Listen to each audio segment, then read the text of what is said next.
name's Carla Garabedian, and I'm very happy to be commencing this conference at the Ararat-Eskijian Museum. Thank you for coming. We have people who've come from far and abroad. We're grateful that they're here to tell us what they know. And I'd like to begin this conference by asking Mr. Rafi Kerbabian to please sing the national anthems.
Rafi Kerbabian, thank you very much. I'd like to invite Very Reverend Father Dajjal Yardimian and Reverend Father Rasmin Kachadurian. Please will you give us the invocation?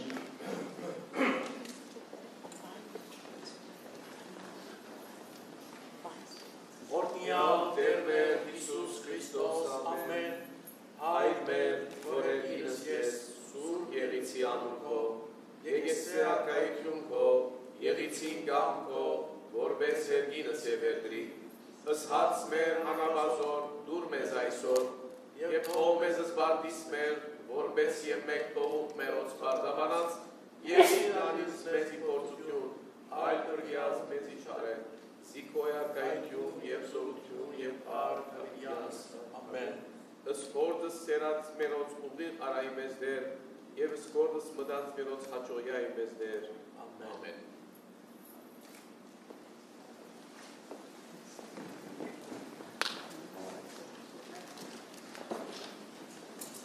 If I could ask Derek to dim the lights. We have two welcomes to show you from Congressman Adam Schiff and Assemblyman Mike Guy.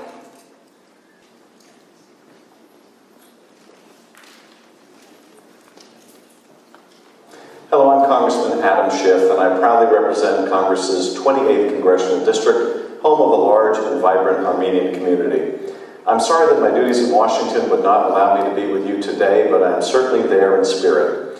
Thank you to Robert Fisk, who has written extensively about the Armenian genocide. His reporting has highlighted those lost to wars across the globe, and his insights will be invaluable to you today. I also want to thank the other participants, Dr. Rubina Perumian, Shark Martirosyan, Dr. Heike de Moyen, Aise Gunaisu, Misak Kaleshian, and Professor Vahram Shamasian. The Ararat-Eskijian Museum was created to preserve the Armenian culture and historical treasures, and today's conference is part of that continuing effort. With the 100th anniversary of the genocide fast approaching, there's an unprecedented opportunity to give long overdue tribute to the countries and individuals that sacrificed much to aid the perishing people of Armenia when 1.5 million women, men, and children were killed by the Ottoman Empire. The Eskijians played a large role in the effort to help survivors of the genocide. The Armenian genocide, which occurred almost 100 years ago, was an event of catastrophic significance, and all nations have a duty to educate their citizens on what took place. Hopefully today's conference will shed more light on that dark chapter of history and help bring more recognition to those lost in the Armenian genocide, so their story is told, their story is remembered, and their story serves as a lesson against hatred and oppression. Thank you, and have a wonderful conference. Hello, my name is Mike Gatto, and I'm the Assemblyman for the 43rd District in California. The 43rd District includes the cities and neighborhoods of Burbank, Glendale, La Cañada, La Crescenta, Montrose, Hollywood, Los Feliz, and Silver Lake. Thank you so much for inviting me to participate in your international conference. After all, the Ararat-Eskijian Museum has been instrumental to my constituents in educating the community about the history and wonderful cultural heritage of the Armenian people. I commend the tireless work of the museum. Your efforts for the Armenian diaspora help memorialize the hardworking and accomplished people who faced an unfair share of sacrifices and hardships in history. I applaud you for your grassroots efforts and support for this conference on the survivors of the Armenian genocide. This conference would not be possible if it were not be for the special speakers who are dedicating their time and wealth of knowledge to our community and beyond. I commend you on your years of commitment to the studies and outreach about the Armenian genocide and related topics. The Ararat-Eskijian Museum has done an impeccable job by recruiting such leading scholars to share their insight about Armenian ancestry with the Armenian diaspora of Southern California and beyond. In addition, I'm honored to recognize the internationally renowned journalist Robert Fisk for participating in this year's conference. Robert, your abundance of knowledge about the Armenian genocide and your enduring fight for justice for Armenian people worldwide is truly admirable. Your efforts have rightfully awarded you with an outstanding number of awards, which has led you to receive more awards than any other foreign correspondent. I salute your tireless work and congratulate you for being recognized by the Ararat-Eskijian Museum. Thank you to everyone, too, for participating in this international conference and for educating the world about the tragedy and outcomes of the Armenian genocide. I stand with all the people of Armenian heritage in the 43rd District and worldwide as we strive to learn from history and as we fight for justice till the very end. Thank you. So today, just a bit of housekeeping. We will have the morning session, we'll have a number of speakers, and at the end of the morning session, we'll have a question and answer period. So if you have a question, in order to speed things along, you'll notice on your seats there's some index cards, and we will take your questions by index cards and get through as many as we can in the question and answer session after this morning. Then we'll break for lunch. And after lunch, we'll come back again, have another session, and at the end of the session, have our second question and answer session. So we welcome your contribution. We want to hear from you, but we do have a lot to get through. So that's the idea, to do it as efficiently as possible. I'd also like to ask you to turn off your cell phones. This is an event sponsored by the Ararat-Eskijian Museum. So actually, every time a cell phone goes off, it's a $10 donation. I'm kidding, of course. Or am I? I want to hear those cell phones. I mentioned the Ararat-Eskijian Museum as an in to what I want to say about the inspiration for this conference. Hojhannes Eskijian was a man who helped save Armenians. And it's that idea of humanitarian intervention, of individuals who stood up and did something to help. It's that slice of the Armenian genocide history that we're examining today. History, as we know, is told by examining any number of sources: the diplomatic history, the history of eyewitnesses, and often what is not looked at in a headline manner are the actions of non-governmental organizations, like the Red Cross, like the Near East Foundation, like the many missionaries who represented a number of churches and evangelical organizations. All of these people were eyewitnesses, and many of them have published their accounts. But the story of the relief, that's what we're looking at today. And so, through a series of presentations, we're going to look at the Red Cross. We're going to look at the Near East Relief Campaign. We're going to look at how a film influenced people across the world. We're going to look at the media coverage. And through all of these ways, we'll be looking at a different slice of the Armenian genocide history. I'd like to show you just now a clip from the Armenian Film Foundation of Mr. Luther Eskijian, who passed away.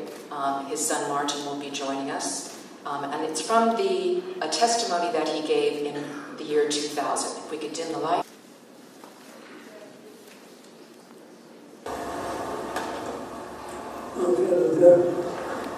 My name is Luther Eskijian. I want to talk about my father, Reverend Hojhannes Eskijian, and his activity during the 1915 genocide.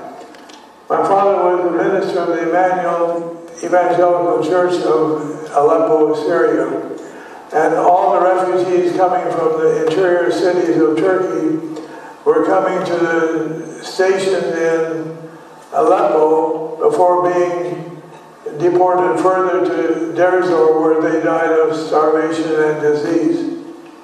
And he was in such a position that he would go into the camps where these refugees would come.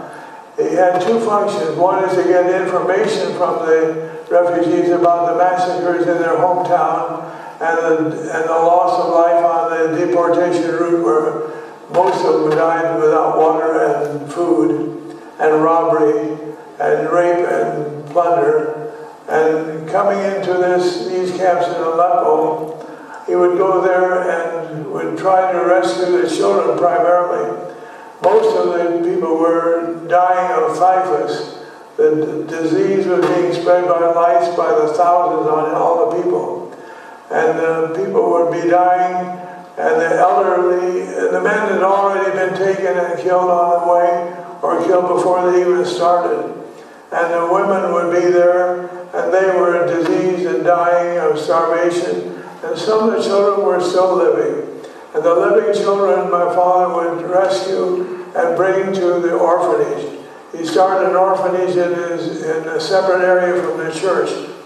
This orphanage was run by dedicated Armenian elder women. And he would take these children and try to, it was not a matter of educating, it was a matter of saving their life from the diseases that were there.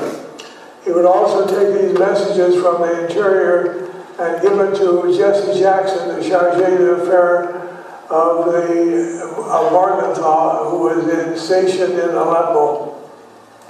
These messages were transmitted to him by a courier, a young man that was in our orphanage by the name of John Manashian. The courier would take it to Jackson, and Jackson in turn would send it to Istanbul to Henry Morgenthau, the ambassador of the United States to Turkey. And that's how much of the information was brought out of the country by diplomatic courier. My father was, one of his visions in later life was to build a museum and a chapel. And as an architect, it was his last major accomplishment, and one that he was very, very proud of. He would have loved to have been here today. So a special thanks today to Maggie Goshen and her committee for putting all this together. There's a lot of work that went into this program today, and very special thanks to her and her committee. Today's focus, like Carla said, is on the survivors and how did they become survivors, what happened and who helped who during the Armenian genocide of 1915 and before and after. In part of that, I would like to read a very short bio of my grandfather. This also exists in a book that's called The Road to Derzor, which is available here at the museum. So I'd like to read this about Reverend Hojhannes Eskijian, the grandfather I never knew. Born in Urfa, Turkey in 1882, had a very short life of 34 years. At the age of 7, he almost died from a very serious illness. His mother prayed for healing and dedicated her son to the Lord. He recovered, and at age 13, his father was killed with a sledgehammer by the Turks, beheaded while his mother watched. He was nearby in a ditch. Shortly thereafter, he went to an orphanage where he remained until he became an adult. The years he spent in the orphanage were mentored by Ms. Corinne Shattuck, who encouraged his Christian faith and recognized his call to the ministry. Later, he attended a seminary in Marash, Turkey, and in 1908 married my grandmother, Miss Gulenia, who I also never knew. The young pastor was called to the Kesab area of Syria.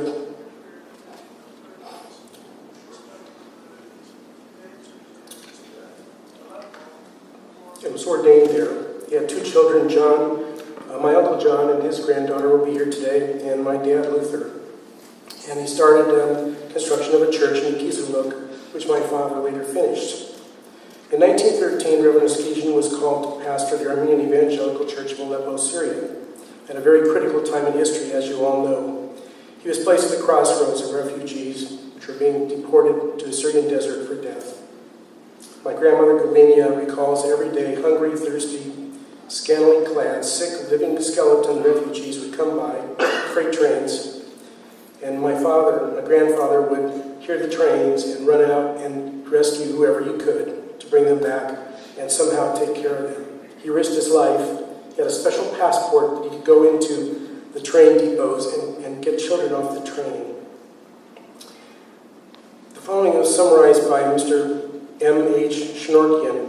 In 1915, Armenians poured into Aleppo, setting up makeshift tents, perhaps their last homes, amid filth, lice, corpses, and starving sick people waiting to be sent to the desert. At 2 notorious deportation centers near Karlik, and the railway station of Aleppo, Reverend Eskijian would pick up the children, giving them sleep. He listened for the sounds of the trains headed to the stations.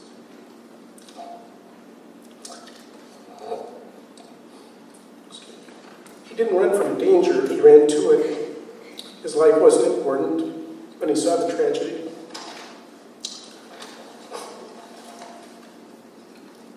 The orphanage work that he attempted helped many, many orphans and possibly thousands. And when I was growing up, I remember some of the orphans coming to our house. They were saved from being deported to Derzor. The mothers that had hoped to save their children found their way to the orphanage and survived. Every day a few dies, and each day more orphans came, as if this was a lighthouse in a seaport of desperation. At least they were not outside, subject to harassment and possible death.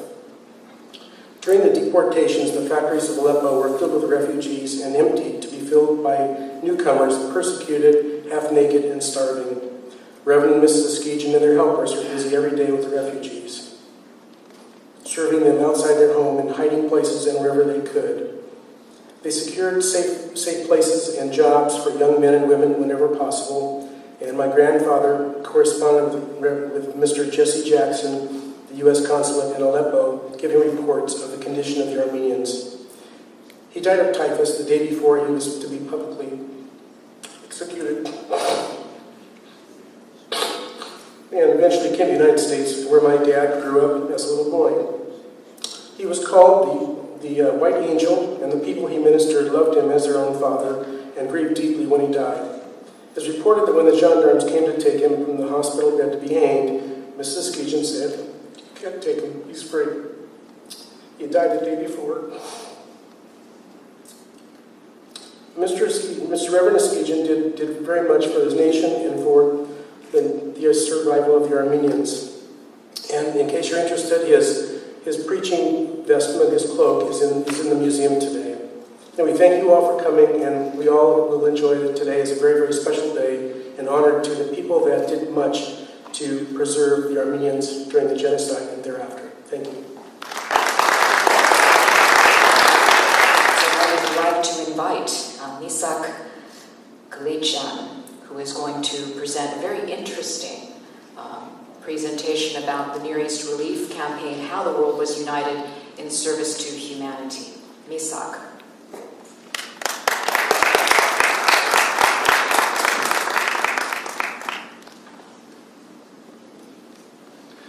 Good morning and you're welcome. This is my story. I am both energized and in awe of what I have found during my 8 years of research regarding this unique act of philanthropy, demonstrated by the unprecedented commitment of the executive and legislative branches of the U.S. government, the determination of the American people, and the dedication of men and women from all over the world, united under the leadership of the Near East Relief, NER for short, saving millions of Armenians, Arabs, Greeks, Jews, Assyrians, Persians, and other minorities in the Near East region during the period of 1915-1930. My work is a homage to those countries and individuals who helped rescue, shelter, heal, educate, empower, and repatriate hundreds of thousands of Armenian survivors who would have otherwise perished. In the words of American historian Howard Zacher, quite literally, Near East Relief kept an entire nation alive. That includes the majority of Armenians in this room.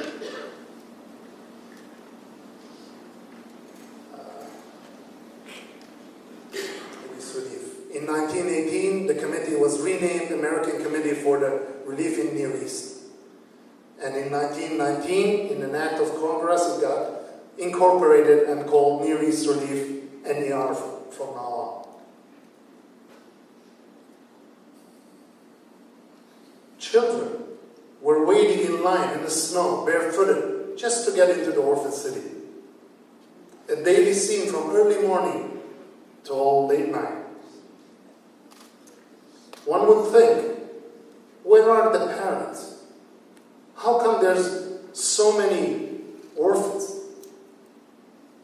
Rescued girls in NER home. These are official Near East Relief pictures. Rescued from the Turks. Near East Relief ambulances helping children. League of Nations car, which crossed the desert to collect all the women and children who were abducted by Turks, Kurds, and Bedouins. These are the faces of those who were not rescued. A snapshot. The nationalities of Near East Relief orphans in the industries, May 25 and 23. You could see that Armenians were over 71%. Yes, it was World War. There were orphans, there were people. But look at the percentages. It's amazing that it's over 70%. So something different than any of the other orphans happened.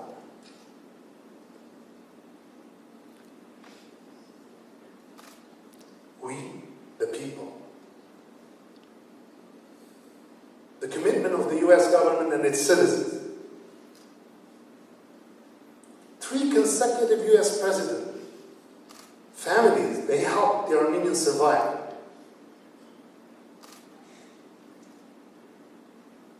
Proclamations.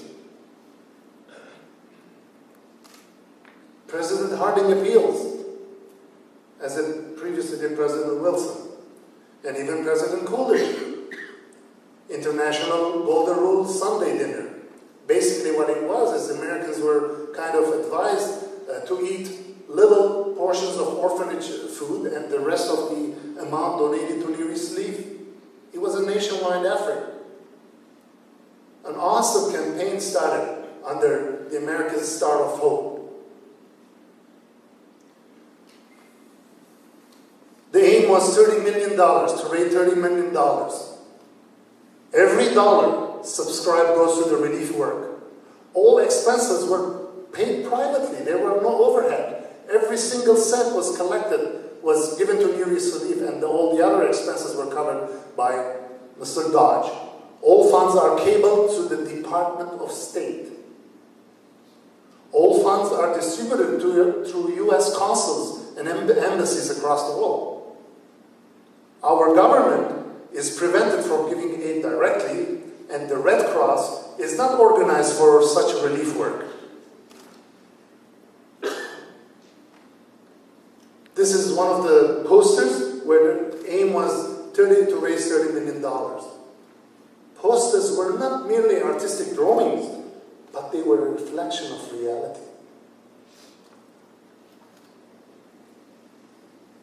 The real raped Armenian mother was actually there.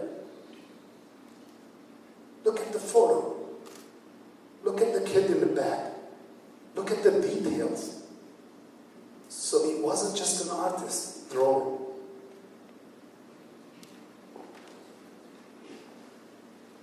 More posters started. You won't let me survive, will you? I am little Shushan from Armenia. My home has been destroyed. Father was taken away. Mother starved because she gave me all the food. I am so hungry and cold. Thousands of other children are hungry as well. This was a campaign all across the US, which eventually ended up in Europe as well. Look at this. Uncle Sam's job. Armenia and Syria.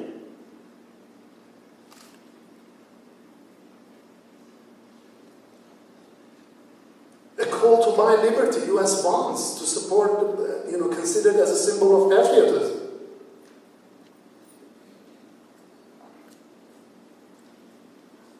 They shall not perish. The life of an Armenian child is in your hands. The Statue of Liberty has changed. She left the torch, and if need be, she would use the sword wrapped up with an American flag. Even the stamps, buy a meal for a starving Armenian, were issued. Near East Relief. And a lot of pins as well.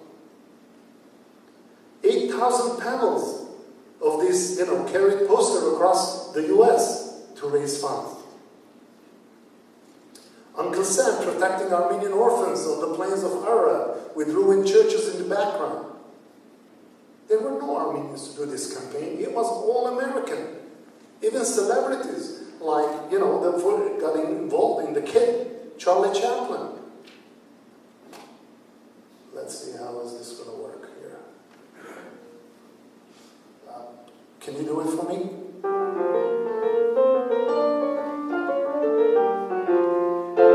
Child star actor Jackie Coogan, who played an orphan in Charlie Chaplin's 1921 silent movie The Kid, was commissioned by the Near East Relief Foundation in 1924 to embark on what became to be known as the world's first celebrity humanitarian fundraising campaign.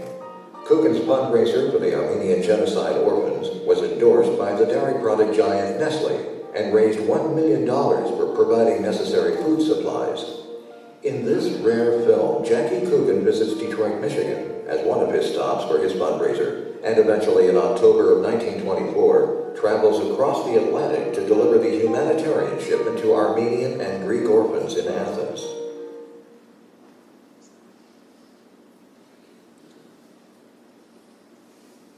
Can you hit next, please? There were motion pictures. 24 motion pictures, which 2 of them were very famous, which is Ravish Armenia and Alice in Wonderland, and lots of others which are lost. The poster of Ravish Armenia. But something interesting happened here. Although there was nudity in the film, and in those days was really not allowed, While in the United Kingdom, the film was heavily censored. In the US, the National Board of Censors distinguished churchmen of all Christian sects, Jewish rabbis, and leading citizens from all walks of life endorsed the picture. Was okay to show nudity for the good that it will show what has happened. It has broken all the theater records wherever it was shown. Alice in Wonderland, the children's story, was converted into Alice in Wonderland to show how terrible Armenian children were hungry. And we see here Alice with American clothes giving food, Armenian kids in Armenia.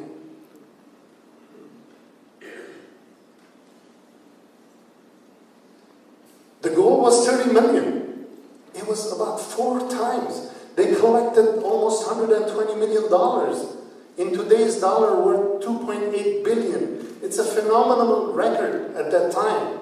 Between 1915 and 1930. Show me a project that could last 15 years of 3 presidents, the whole world, and the US nationals, obviously. Between 1920, just 1919 and 20, just a snapshot that there were 333,000 people were fed daily. 40 hospitals were built. Over 132,000 Armenian children scattered all over the world were taken care of. Logistical nightmare. They had to use camels to move. You can see American Near East Relief on the camel. There were chartered ships showing, sending material across the sea. 12 carloads, Michigan's, effort to send Armenian clothing. Secretary of Navy, San Francisco, over 25 tons, bundles of clothing.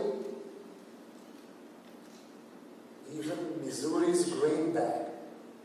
They send grains to feed the children. American peoples overwhelmingly responded to the campaign. Look at it. They got the children involved. They encouraged children to sell lemonade, fudge, popcorn, peanuts, to gain even pennies and donate those pennies to Near East Relief. Show me one campaign that you have ever seen that involved all the way from the executive down to Congress, down to children, to support for 15 years.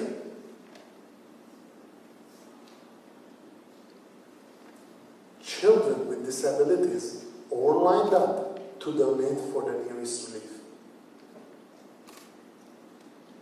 in New Jersey.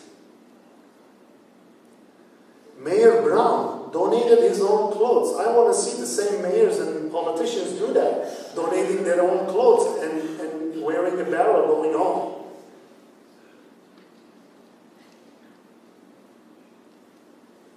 The youngest to the oldest, the elder. She's weaving clothes for babies so that they can play with their toys. Americans became foster parents for the orphans. 850 orphans in one picture. Even U.S. First Ladies were involved. Mrs. Wilson adopts Armenian orphans. Mrs. Warren Harding does the same. Again, International Golden Rule Sunday, where Americans were encouraged, actually across the world. It started in the U.S. and it got all over the world, all the way to Japan, actually, so that they would eat orphanage-sized food and donate the difference money to Near East Relief. Healing. Trachoma Hospital. Take a look at the line of children waiting in line so they could be treated for trachoma, which it leads to blindness. They have to scrape their eyes. Have you ever seen such a long line of children? American doctors taking care of the vulnerable ones. A ward of one of the 36 Near East Relief hospitals, no compromise from cleanness because so many children next to each other. This one, an American Near East relief doctor, trains 14 Armenian girls so that they become an army against disease. They knew nothing before. They were in American colleges and schools, so they got recruited and taught how to fight disease. Regular medical checkup was necessary to avoid transmission of it. But then started, after they were saved, started hope, courage, fun. Even they were encouraged by Gulenia here, so that the orphans, as they got over 16, 17 years old, to find their mates and make, start new families. They empowered them with self-reliance because they started giving them hands-on training of agriculture, farming, masonry, carpentry, mechanics, shoemaking, bakery, tailoring, nursing, and barbering, because they wanted them to continue. Self-confidence so they can knit their own, knitting their own stockings. Teaching them sewing on American Singer machines, sewing machines. Shoemaking and repair. Bookbinding. Even relearning embroidery and American, Armenian tradition. Metalworking and forging. Even machine tooling. American farming methods. Bringing back the sense of accomplishment, planting, taking care of their own food so they can survive. Passing on the love given to them. You see the wooden tricycles here are made up with another orphanage in Antillas where the boys were carpenters. So they made these tricycles so they can give them to the little toddlers. And in 1926, First Lady Mrs. Coolidge got these 2 orphans out of the 4 who worked on that carpet. And then she asked them if they wanted to stay in the United States, and she adopted them, and they stayed in the United States.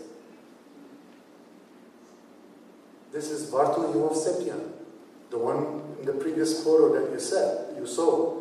60 years later, she's sitting on the carpet in the White House on the carpet, the one she wove 60 years ago. Shameful act, déjà vu. While in 1915, the Talat Pasha said there is room only for Turks in Turkey. In later 1922, 1923, Kemalist, a telegram from Near East offices, Kemalist intrusion, all Christian must evacuate Turkish territory, has caused general deportation from Anatolia into Aleppo. Henry Justin Allen, governor of Kansas, as well as later on a U.S. senator, in 1923, American and Armenian shared destiny in the Near East. They were kicked out.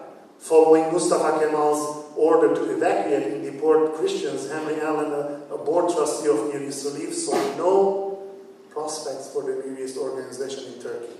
NER offices and workers were being harassed and seen as Western agents.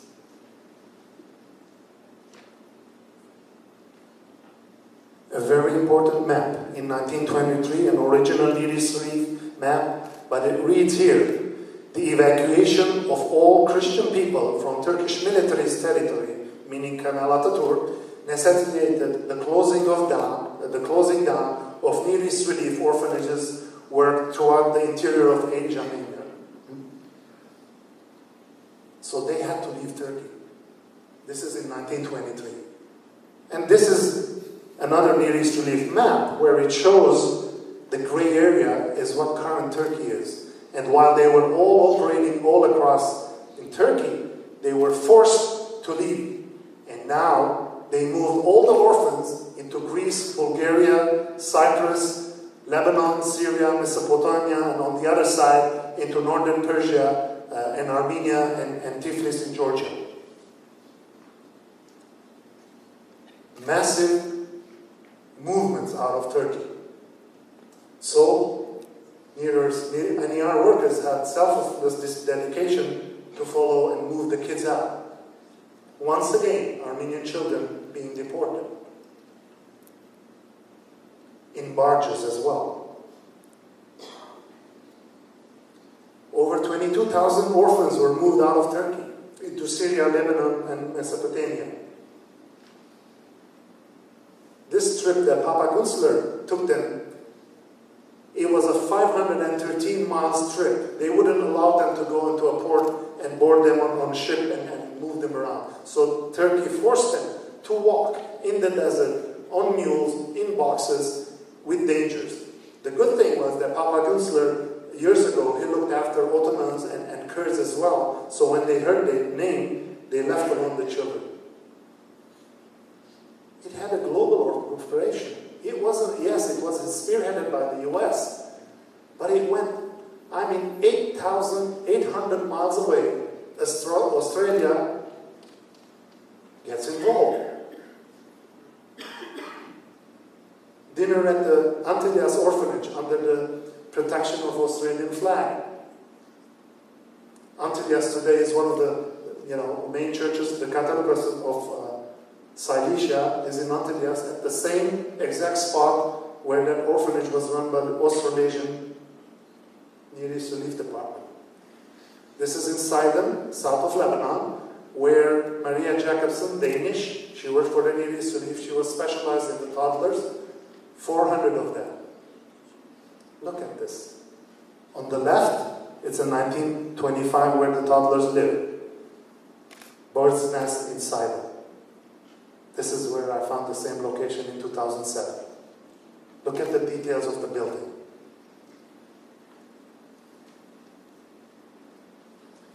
Stanley Kerr in Marash. Look at the number of orphans.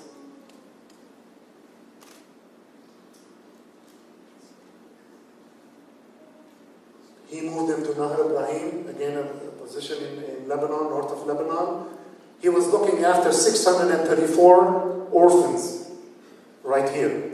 And then the place was infested in malaria, so he had to move the children. He's moving them out. And I believe Mrs. Ann Kerr, she's here. She's the daughter-in-law that Stanley Kerr's daughter-in-law, and she's from UCLA.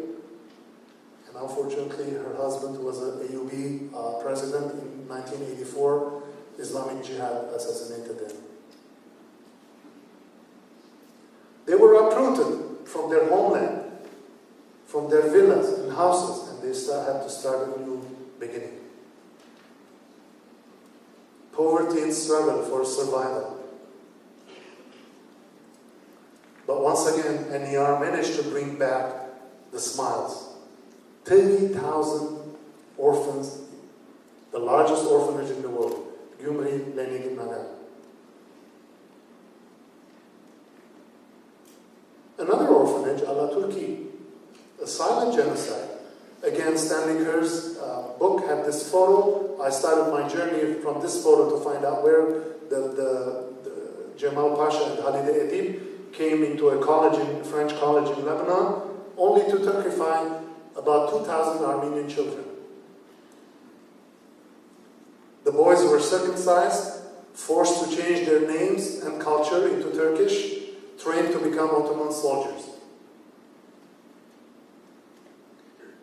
As Turkey lost the war at the end of 1918, the first arrival is Berta Morley and Major Stephen Tobridge from the American Red Cross and saved children. 630 of them survived by then. International, stand by them a little longer. This is a newly found map. It's an awesome map. All the lines, the dotted lines that you see, is all the countries that they donated. All the money went into New York, Near East Relief headquarters. But look at the names. Australia, Philippines, Thailand, Burma, India, China, South Korea, Japan, Alaska, Hawaii, Cuba, Venezuela, Brazil, Panama Canal, Argentina, Chile, even South Africa, Liberia, Madagascar, all donated to New York, and obviously the Brits and the Russians did as well.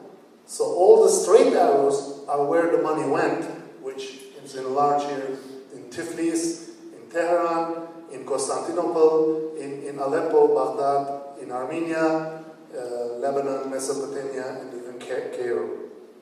Unfortunately, we invited over 20 consuls representing these countries to thank them, and most of them refused to even honor their citizens. They were not courageous enough to come here and face them. I'm sure some of them are here. Near East Relief was, all the incoming NGOs were based on Near East Relief, like the Marshall Plan, Truman's Point 4 Plan, U.S. Peace Corps, USAID, and UNDP from United Nations. They were all based on Near East Relief. The International Near East Association include obviously the Americans, Canadian, Australian, British, Cuba, Switzerland, Denmark, France, Germany, China, Sweden, Czech Republic, Belgium, Greece, Philippines, South Korea, Armenia, and even Japan. So it was an international effort. You can see they followed also as they started with how their houses used to be before, and they helped them build into normal houses before and after. 1917, a royal decree issued by Sharif of Mecca, Hussein bin Ali, declaring Armenians a protected people of Islam. Tribal leaders, League of Nations represented by Karen Yepe, they went around into Bedouins and Kurdish and Ottoman and rescued women and children who were there. In one instance, the American relief official Stanley Kerr participated in rescuing 50 kids in one Bedouin tribe. They were all moved. Some of them were moved to Greece under the Acropolis in Athens. This is a very important poster. Although Britain does not speak today a lot, but here we are, Armenia's Day, 1917, 600 men and women and children massacred, Armenia, 1.2 million deported and their homes destroyed by the Turks and the Kurds. Help us save the remnants of this brave and persecuted people. Under the British, in Bakuba, Iraq, 17,000. Canadians even sent a lot of grain for flour for Armenian kiddies. South Africa, beneficiaries turned into benefactors. Viscount Aichi Shibuzawa, widely known today as the father of Japanese capitalism, he was the chairman of our Armenian Relief Committee of Japan. He's in a letter here, asking for, businessmen to donate money to Near East Relief. Russian philanthropic efforts in Armenia, even the Pope, His Holiness, blessed NER's work and gave 550,000 lirs. Norwegian Bodil Bjorn in Mush. Cyprus welcomed over 10,000 refugees. Lebanon, Syria, Jordan, Iraq, Egypt, Cyprus, Greece, Palestine welcomed thousands of Armenian refugees and gave them safe haven. Over 1,000 NER volunteers and employees dedicated their lives selflessly to save the lives of Armenian orphans. Over 30 of them, they lost lives while taking care of them. They serve for humanity. A very interesting NER medal, where we can see 1915, the day he was born, for faith and selfless service to humanity. But the interesting is on the other side of the medal, because they help all kinds of people. We see the Islamic Crescent right here, and then the Persian line on the other side, Cedar of Lebanon, Christian Cross, Mount Ararat and Noah's Ark right in the middle, and on top, the NER star. And this is how they responded in beauty. America, we thank you by standing and making the pattern. Genocide Memorial in Yerevan, Armenia, Near East Relief Organization and the Armenian Genocide, both turned 99 years old.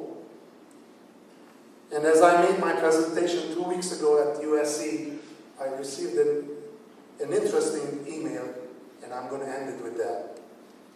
In 1915, my grandfather was executed by hanging at the age of 45, and my father ended up in an orphanage in Antelias, Lebanon, and was cared by the NER, Near East Relief.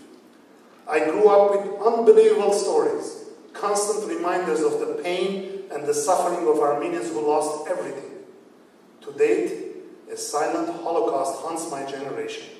The helplessness of a whole nation and the indifference of the world, and its denial of what had happened to my father and millions of others like him make us feel like rape victims, violated, ashamed for not doing enough to stop it, ridiculed for making up stories, and blamed for provoking the rape.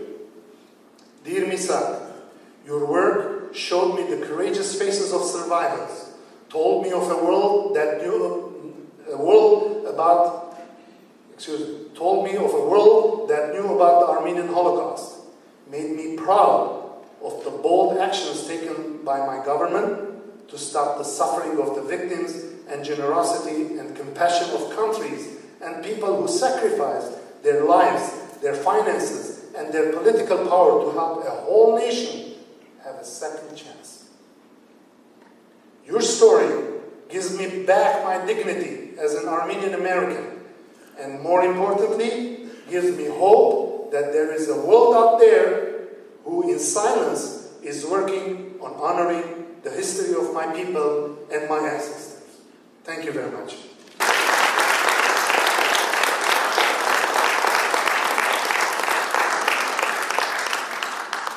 And in that presentation, Stanley Kerr was mentioned. Mrs. Ann Kerr, would you stand up, please? She's visiting here. Thank you.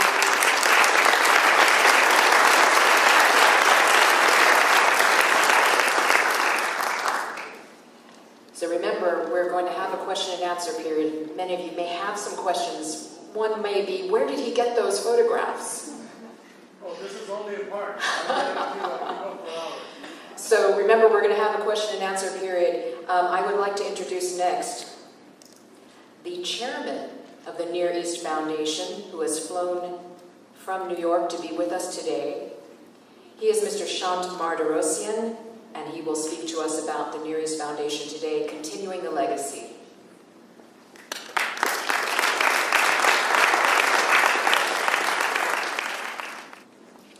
Thank you, Carla. And thank you to the organizers of this event for inviting me here as a representative of the Near East Foundation, the successor to the Near East Relief. And a big shout out to Misak Eskijian, wherever he is right now, for a wonderful presentation. I typically speak on the history of the Near East Relief to many Armenian audiences, but every time I attend a presentation by Misak, I learn something new, or Heike Moyan or others that have been studying this long-forgotten history. But today, I'm here to talk to you about the Near East Foundation today and how this legacy continues.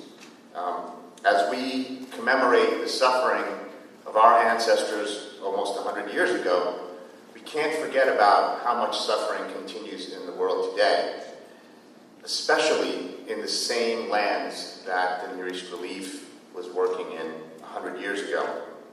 So ironic.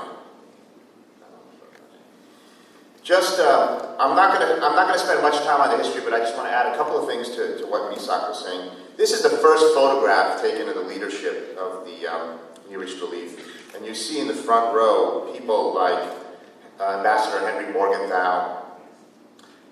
You also see, sitting next to him, Cleveland Dodge, James Barton. You see William Peet.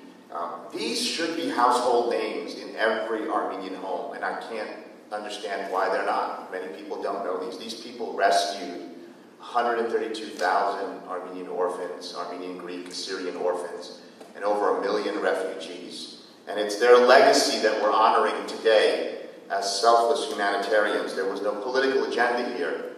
It was about helping people in desperate need. No matter how many times I go through these presentations and talk to people about this, I still can't get my head around the magnitude of this operation. Remember, this was a non-governmental organization that mobilized thousands of people, that had volunteers from all across the American homeland, that selflessly went out and risked their lives in a war zone. It's not like you could take a plane back then. They spent weeks traveling through very dangerous territory to get to these remote, isolated places. And as Misak mentioned, 30 of them died during this journey.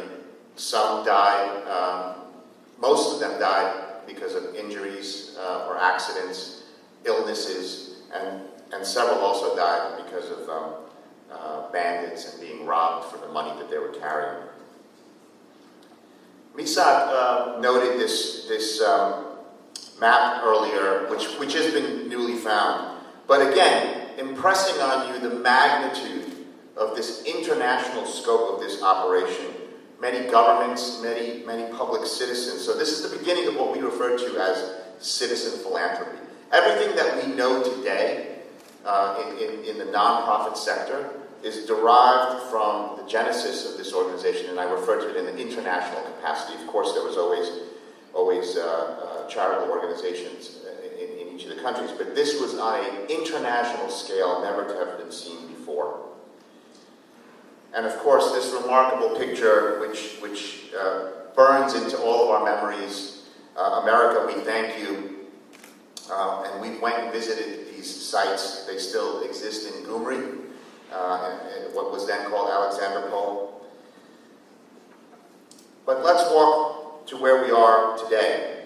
The Near East Foundation still works in the region, and that's probably a surprise to most people. Many people probably didn't know that we still exist. What's probably an even more surprise is that the chairman is an Armenian, and I'll take it one step further, is an Armenian who is descended from an orphan who was rescued by American orphanages. So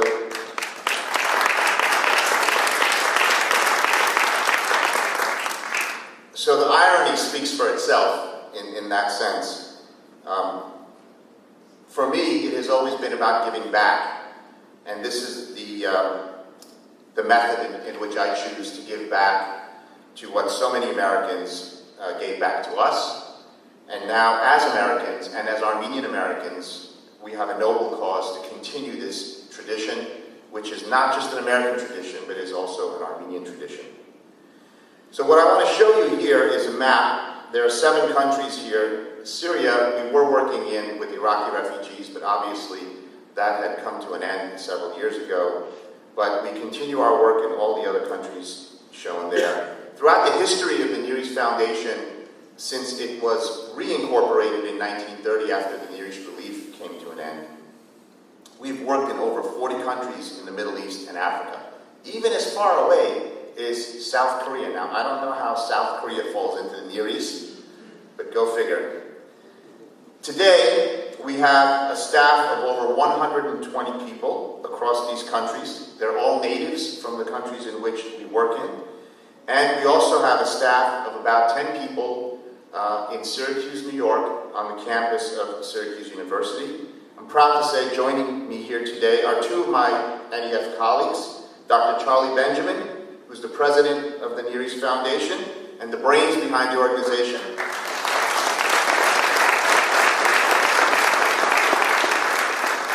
And sitting next to him is Stacia Van Dyne, the director of our external affairs. there are your humanitarians today. Please, if you have a moment, take some time and meet with them and share your stories. About 5 years ago, we partnership with Syracuse University. We moved all our offices from New York onto the Syracuse campus, where we have our own Near East Foundation house. And we continue our work from there, led by Charlie, and with the support of the faculty of Syracuse University, who lends us a tremendous amount of intellectual and academic support. I don't think that there are any other NGOs right now that actually have a partnership with a partnership affiliation with the university in the way that we do. So we continue to be cutting edge in that respect. So just briefly to touch on what we do is we partner with local communities to find ways that we can overcome some of their greatest challenges: poverty, conflict, shortages of food and water, and access to public decisions that impact their lives. We all know how difficult the circumstances are in this part of the world. So there's a lot of positive change that we can report in a time of such turbulent conflict. I call these the 4 pillars of what NEF does. Actually, that's Charlie's term. I'm just stealing it for now. First of all, peace building through economic cooperation and development. When I show you some of the examples of what this is, I think you're going to be quite impressed on how in conflict situations where all you hear about are the negative stories of people killing each other and fighting over resources, we have some glimmers of hope. Micro-enterprise development with a specific focus to women. In this part of the world, women have a second-class status, and that's evolving and changing, and we're there to help them with that. Sustainable agricultural and natural resource management. Many of today's conflicts are actually based on fighting over water resources and natural resources for farming and agriculture. And we develop ways that people in local tribes can work together to avoid those conflicts and share the resources for their mutual benefit. Youth civic engagement and activism. Well, this is something that we have been pioneering for decades. Now, with the Twitter and Facebook age, you're seeing the youth, who are largely unemployed populations in most of these Middle Eastern countries, rebelling against the system that provides them with no opportunity and no ability to pursue their happiness. The first example on peace building, one that I'm very proud of, is the work that we've been doing between Palestine and Israel. This project we refer to as the Palestinian-Israeli cross-border olive oil collaboration project. We brought to, and by the way, this idea came to the Near East Foundation through our country director in the West Bank, and we were somewhat surprised, while we knew what the political situation was, that on the ground, the issues were different. Israelis and Palestinians wanted to live together in peace. They wanted to find a way that they can bind with each other through economic cooperation and put aside their political differences.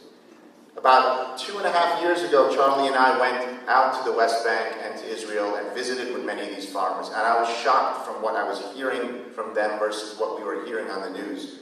I was so pleased to be part of this initiative that we kicked off back then.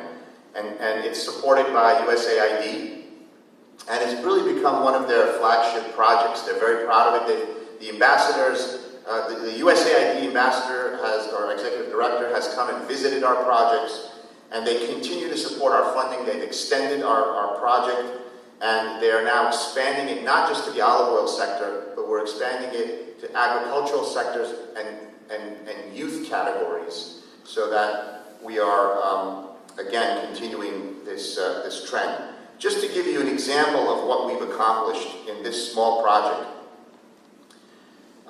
We were the catalyst for causing there to be a treaty between the Palestinian Authority and Israel to export olive oil or import olive oil from the West Bank into into Israel, where there's a shortage of olive oil.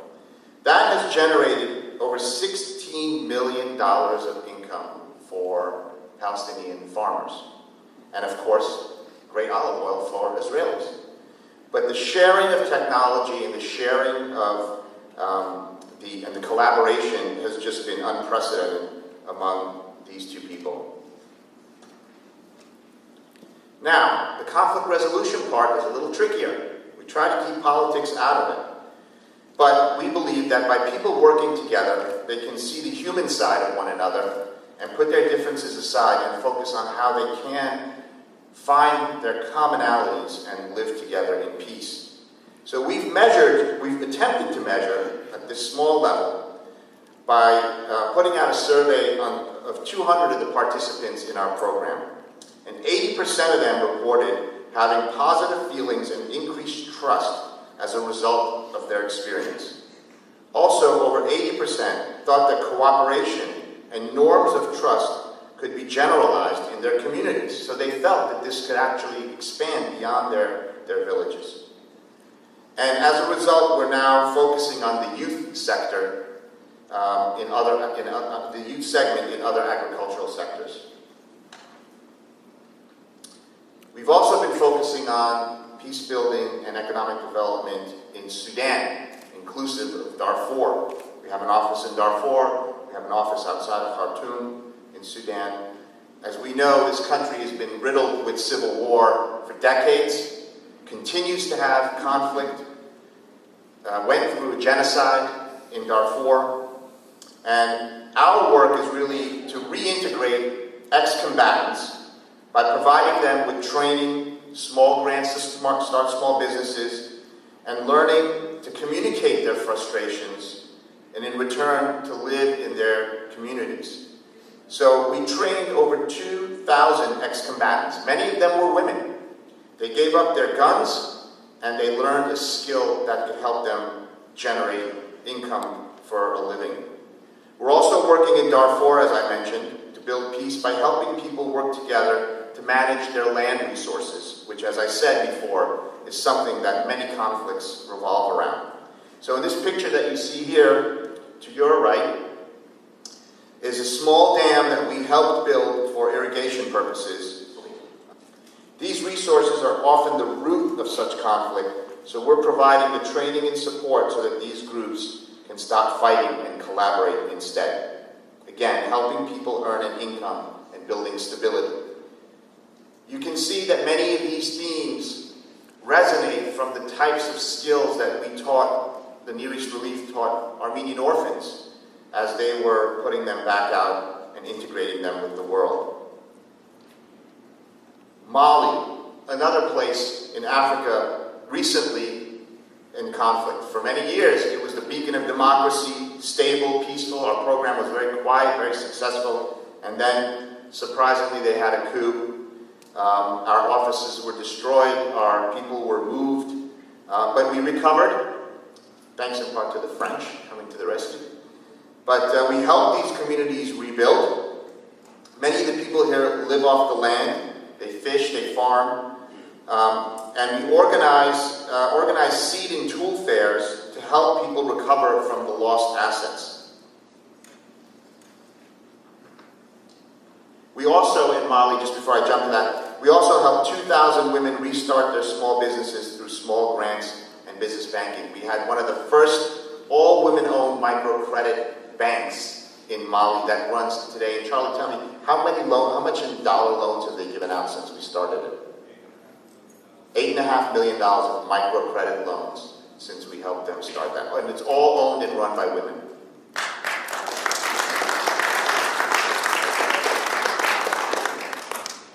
I put this picture up there because in that sea of all those black veils, in the back you see this happy, smiling, jolly man. Well, he's our Armenia project manager and partner, Verastat Garabedyan, who is an expert in micro-franchise training. That's literally like little McDonald's that you build in different industry sectors. Well, he's so good at what he does that we sent him to Jordan, where we have a project with Iraqi refugee women to help them start businesses and give them microcredits. So he helped them learn about micro-franchising and how to develop their own business ideas.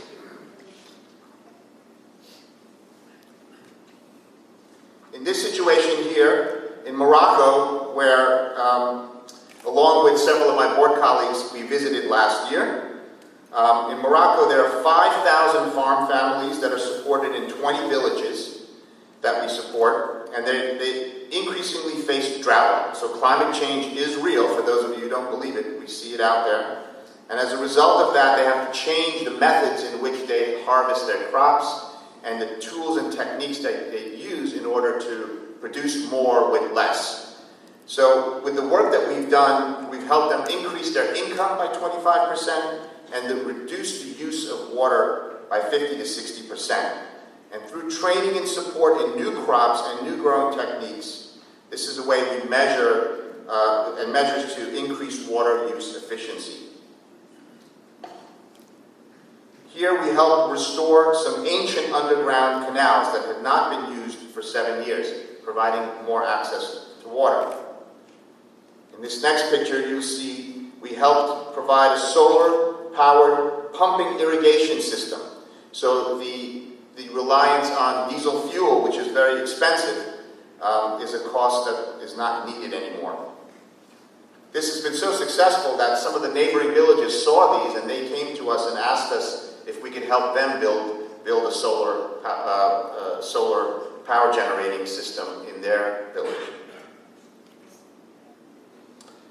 In Egypt, we work with a new generation of civic leaders. Similarly, in Morocco, we're doing the same, where we're working with young people who really want a voice in their government and in their civic societies. So we help them learn community organizing skills, find their own solutions to unemployment, and undertake community improvement projects. If only Mubarak had listened to us about 20 years ago, he may still be in power, but obviously they didn't. Morocco did, and Morocco's a different situation. We've helped a tremendous amount of youth leaders get integrated into their local government municipalities and be participatory members of their youth councils and towns. Let us not forget about Armenia, where about 6 years ago we returned for nostalgic reasons, but because there's also a need. We all know the situation in Armenia. All of us, many of us here represent other Armenian organizations that are helping the economic situation in Armenia. But what we saw, where our skills could be applied, is in the rural parts of the country. So we began a program in partnership with Armenia Fund USA and two local NGOs, Business Paretta and GCCI, which is the Gerhard Winnie Chamber of Commerce. And together we worked on developing a micro-enterprise program and a micro-franchise program and a micro-loan program. So with the combination of those, we helped local entrepreneurs build businesses or expand new businesses. Here you see a gentleman who has a business where he makes dried fruit. These are dried peaches. If many of you have been in the airport in Armenia, when you have a couple of dram left, you have no choice. You got to buy one of those chocolate boxes, and in them is chocolate-covered fruit that comes from farmers like this. What we helped him do was get a microfinance loan that helped him build the solar greenhouse that you see behind him that accelerates the fruit drying process. Here you see development of fish farms. We all know the situation in Lake Sevan. The fish has been depleted. But look at the plentiful Ishkan fish that's coming out of these fish farms. I visited this fish farm about 6 years ago when we were about to launch the project. And last year, Charlie and a team of us went to visit. It had tripled in size.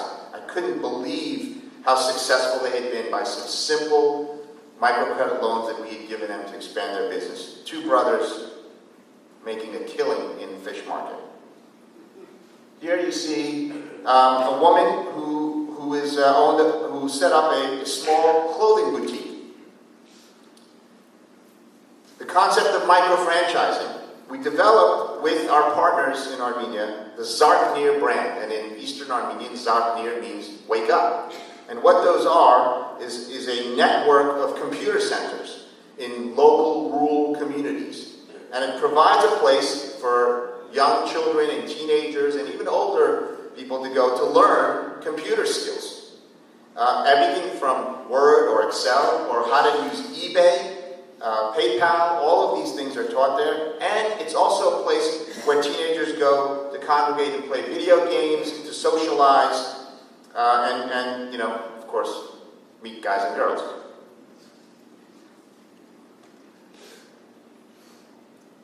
This just shows you one of our graduation classes from our training projects, how proud they are to show their certificates. All of these individuals went on to set up their own franchises, and in some cases, when we went back last spring, we actually saw that some of them were actually expanding.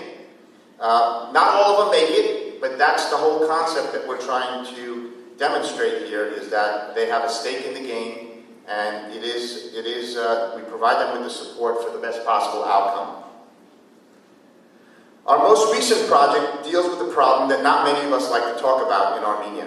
And as we know, over the last couple of years, the issue of domestic violence has become front and center among Armenian advocates in Armenia and also here in the US. We have partnered with the Open Society Foundation and the Tufenkian Foundation. The Open Society Foundation has provided us with funding so we can go in the shelters that are run by the Tufenkian Foundation and provide economic training to women who have been subjected to domestic violence. This gives them the option to learn a small business. It gives them the option to be better placed in a job. But it gives them, most importantly, the option not to have to return back to a violent environment. Last spring, with the help of the U.S. Embassy and Ararat-Eskijian Art Institute, the Near East Relief did a 3-day tour with Ambassador Heffron. We started in Yerevan at the National Art Gallery, and then the next day we had another exhibit in the Ararat-Eskijian Art Institute, and on the third day we went to Gyumri at one of the old Near East Relief orphanages, which is today a functioning orphanage known as the Turchunian Home. And there we celebrated with them the legacy of the Near East Relief. It was really amazing to watch Ambassador Heffron at work. All Armenian politicians and dignitaries were there, and so many relatives or descendants of Near East Relief orphans came to me to say that they were so appreciative of what the Near East Relief had done, and that their mami and babi were orphans from that Near East Relief cared for.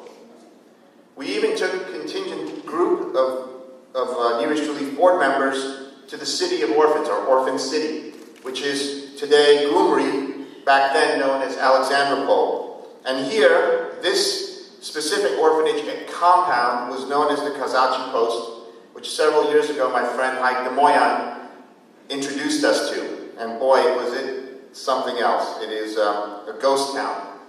But the sound of all the children's voices in the courtyard that you see on the picture here to your right still echoes in those empty buildings. And there you have the Near East Relief star, still playing witness. 1922 was the time when they were there. This was in the Kazachi Post compound, this was an infirmary or a small hospital. So, in 2015, we are commemorating the Armenian genocide. We are also commemorating the founding of the Near East Relief. While one is a commemoration, the second is both a commemoration and a celebration. Let us not forget the challenges that the survivors went through and those that helped them. And we need to invoke that memory as well. So we will celebrate 100 years of American humanitarianism in September of 2015 or October of 2015 to coincide with the founding of the Near East Relief. And to do that, we're going to form the Near East Relief Historical Society, which will be an educational foundation whose mission will be to preserve, reconstruct, and disseminate all of this information that you're seeing from MISAC and others that you'll see throughout the day, and build public awareness about the Near East Relief. So many organizations have a newfound interest in this, and this is a part of American history as well as Armenian history that we need to proudly preserve. So what we will do, the archives of the Near East Relief, we will continue to expand, seek out new materials and broaden them. Of course, we will share those with all other institutions as we have been doing for so many years. We will also design a traveling exhibit on the Near East Relief that we will make available to all organizations to use in their local chapters and really tell the story. It will be accompanied by a teacher's guide that will provide them with the accurate history of the events of the Near East Relief. And I hope that many of you in this room that are self-proclaimed experts on the Near East Relief will join us in this collaborative effort to collect all these materials and bring them to one place. That place, hopefully, will be the Near East Relief Virtual Museum. All things Near East Relief will be brought, and the story will be told through this venue for educational purposes, for advocacy purposes, for historical purposes, just to make a clear statement of record. We will also lead and partner with other organizations in communications and events and commemorative activities. We've been working closely with the Armenian Genocide Committee on the East Coast, and tomorrow we have meetings with the ANCA West Coast to continue to work and collaborate with them as well. Our time frame, 2014 to 2015, but this story goes beyond that, and we will make sure that what we build is there for future generations and scholars to learn and study from. And of course, we need your support, not just in what we are doing with our centennial efforts, but also in how we honor the memory of those who suffered so much and take a moment to reflect on that and understand how much suffering continues today. And had these Americans 100 years ago turned on, well, they didn't have TVs back then, but if they had forgotten about us, many of us would not be here. So we have an obligation as beneficiaries of that fate to pay it forward.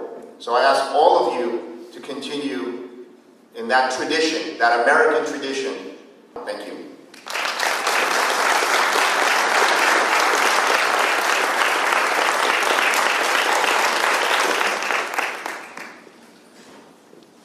So that was starting in 1915, going all the way up to what's happening today.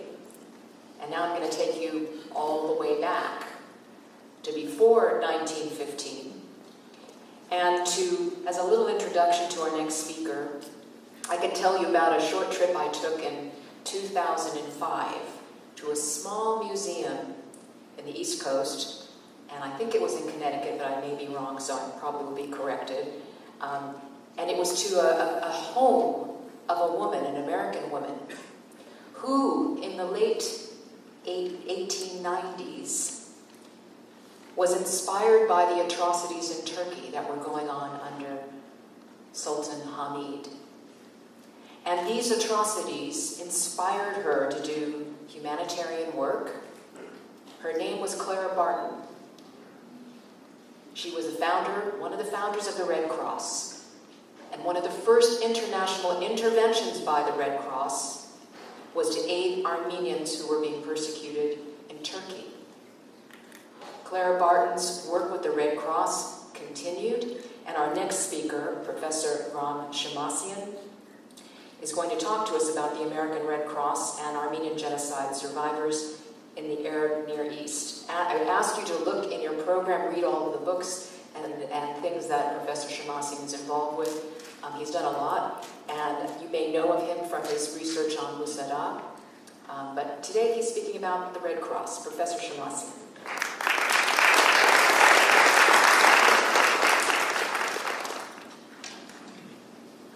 Hi, Luis. Good morning. My presentation today is based on my preliminary investigation into the role of the American Red Cross in alleviating the pain and suffering and the misery of Armenian genocide survivors in the Arab Middle East during and in the immediate aftermath of World War I. So, unfortunately, I do not have a PowerPoint presentation, not yet. American Red Cross activity among Armenian genocide survivors in the Arab Middle East began in 1915 at the Port Said, Egypt refugee camp, where the Armenians of Musada had been transported by the French Navy after their existential fight of more than 40 days against the Ottoman army.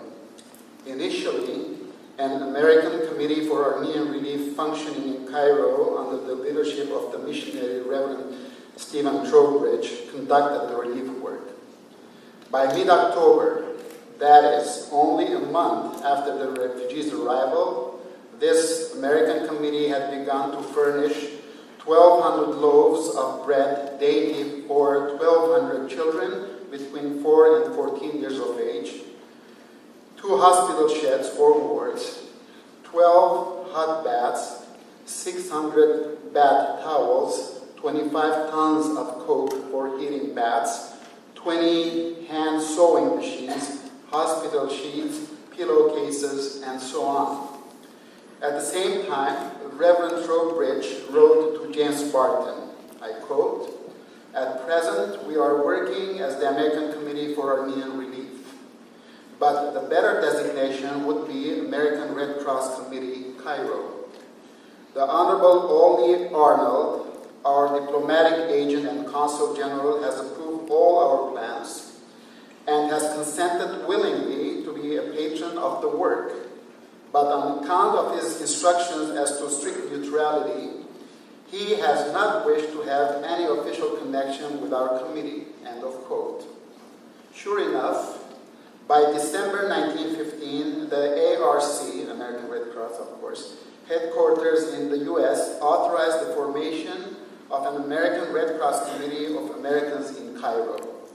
The local ARC henceforth managed a soup kitchen and the industrial department at the Port Said refugee camp.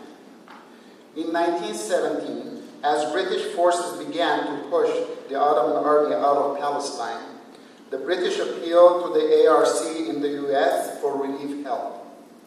The ARC responded by donating millions of dollars to that effort. In 1918, the British requested additional support, upon which the ARC formed the Red Cross Commission to Palestine. The commission consisted of 10 nurses, 6 surgeons, 3 sanitary engineers, and 20 additional staff, including social workers and teachers. The commission provided health and social services to over 54 towns, villages, and refugee camps, extending from Port Said to the town of Acre on Palestine's northern coast. It also operated 12 hospitals and 16 dispensaries in Palestine and surrounding areas. At Jericho, speaking of the original provenance of some 1,500 Armenian survivors found there, an ARC worker reported, and I quote, "It was of the greatest personal interest to me to discover that these 1,500 Armenians came from towns and villages which I had visited over and over again in missionary work a few years ago. Alexandretta, Aintab, Marash, Dörtyol, Hajin, Adana, Kharni, Beylan, Kilis, Urfa, Aleppo, Kesab, Karaduran. A very small number came from Nicomedia, that is Izmit, not Izmir, Izmit, Erzurum, and other northern cities. After being fed on ARC rations during their brief stay in Jericho, the Armenian refugees were transported to Jerusalem aboard 80 motor trucks provided by the British Army. At Wadi Surar, between Jaffa and Jerusalem, a camp set up for Arab refugees also served as a clearing station for Armenian survivors on their way to the refugee camp at Fort Said. The total number of Armenians converging on or sent to Wadi Surar from various parts of the Holy Land amounted to 3,500 persons. Upon taking charge of the camp administration from the British in July 1918, the ARC sought to keep the refugees busy. Accordingly, the men were assigned to the task of keeping the camp clean, as well as employed in the making of sun-dried bricks. At the same time, about 45 women engaged in sewing and knitting. Not only did these women learn better sewing, but also acquired high ideals of punctuality, clean speech, politeness, and cleanliness. Referring to the Armenian resident of the Wadi Surar camp in general, Captain A. Edward Kelsey of the ARC commented, and I quote, "We found them a clever, industrious class of people who, although they had suffered too much at the hand of the Spirit, were longing for the day to come when they could return to their devastated homes and begin life anew. Many of these people were literate, and some talked English, having learned in the Armenian missionary schools. In the industrial work, which we soon opened, they showed themselves quite clever." End of quote. In Jerusalem, Reverend Trowbridge on July 1st, 1919, reported on the educational background of the 648 Armenian refugees found in the Armenian monastery of St. James as follows, quote, "These Armenian refugees were not from the laboring and farming classes. They were the families of teachers, doctors, druggists, merchants, bank clerks, insurance agents, priests, engineers, salesmen, goldsmiths, shoemakers, tailors, masons, and barbers. In most cases, the fathers and husbands had been drafted into the Turkish army, exiled to Mesopotamia, that is Iraq, modern-day Iraq, or killed." End of quote. The number of Armenian refugees in Jerusalem itself swelled to 5,000 as a result of new arrivals. The ARC tackled the sanitation of these and other refugees and their living quarters expeditiously.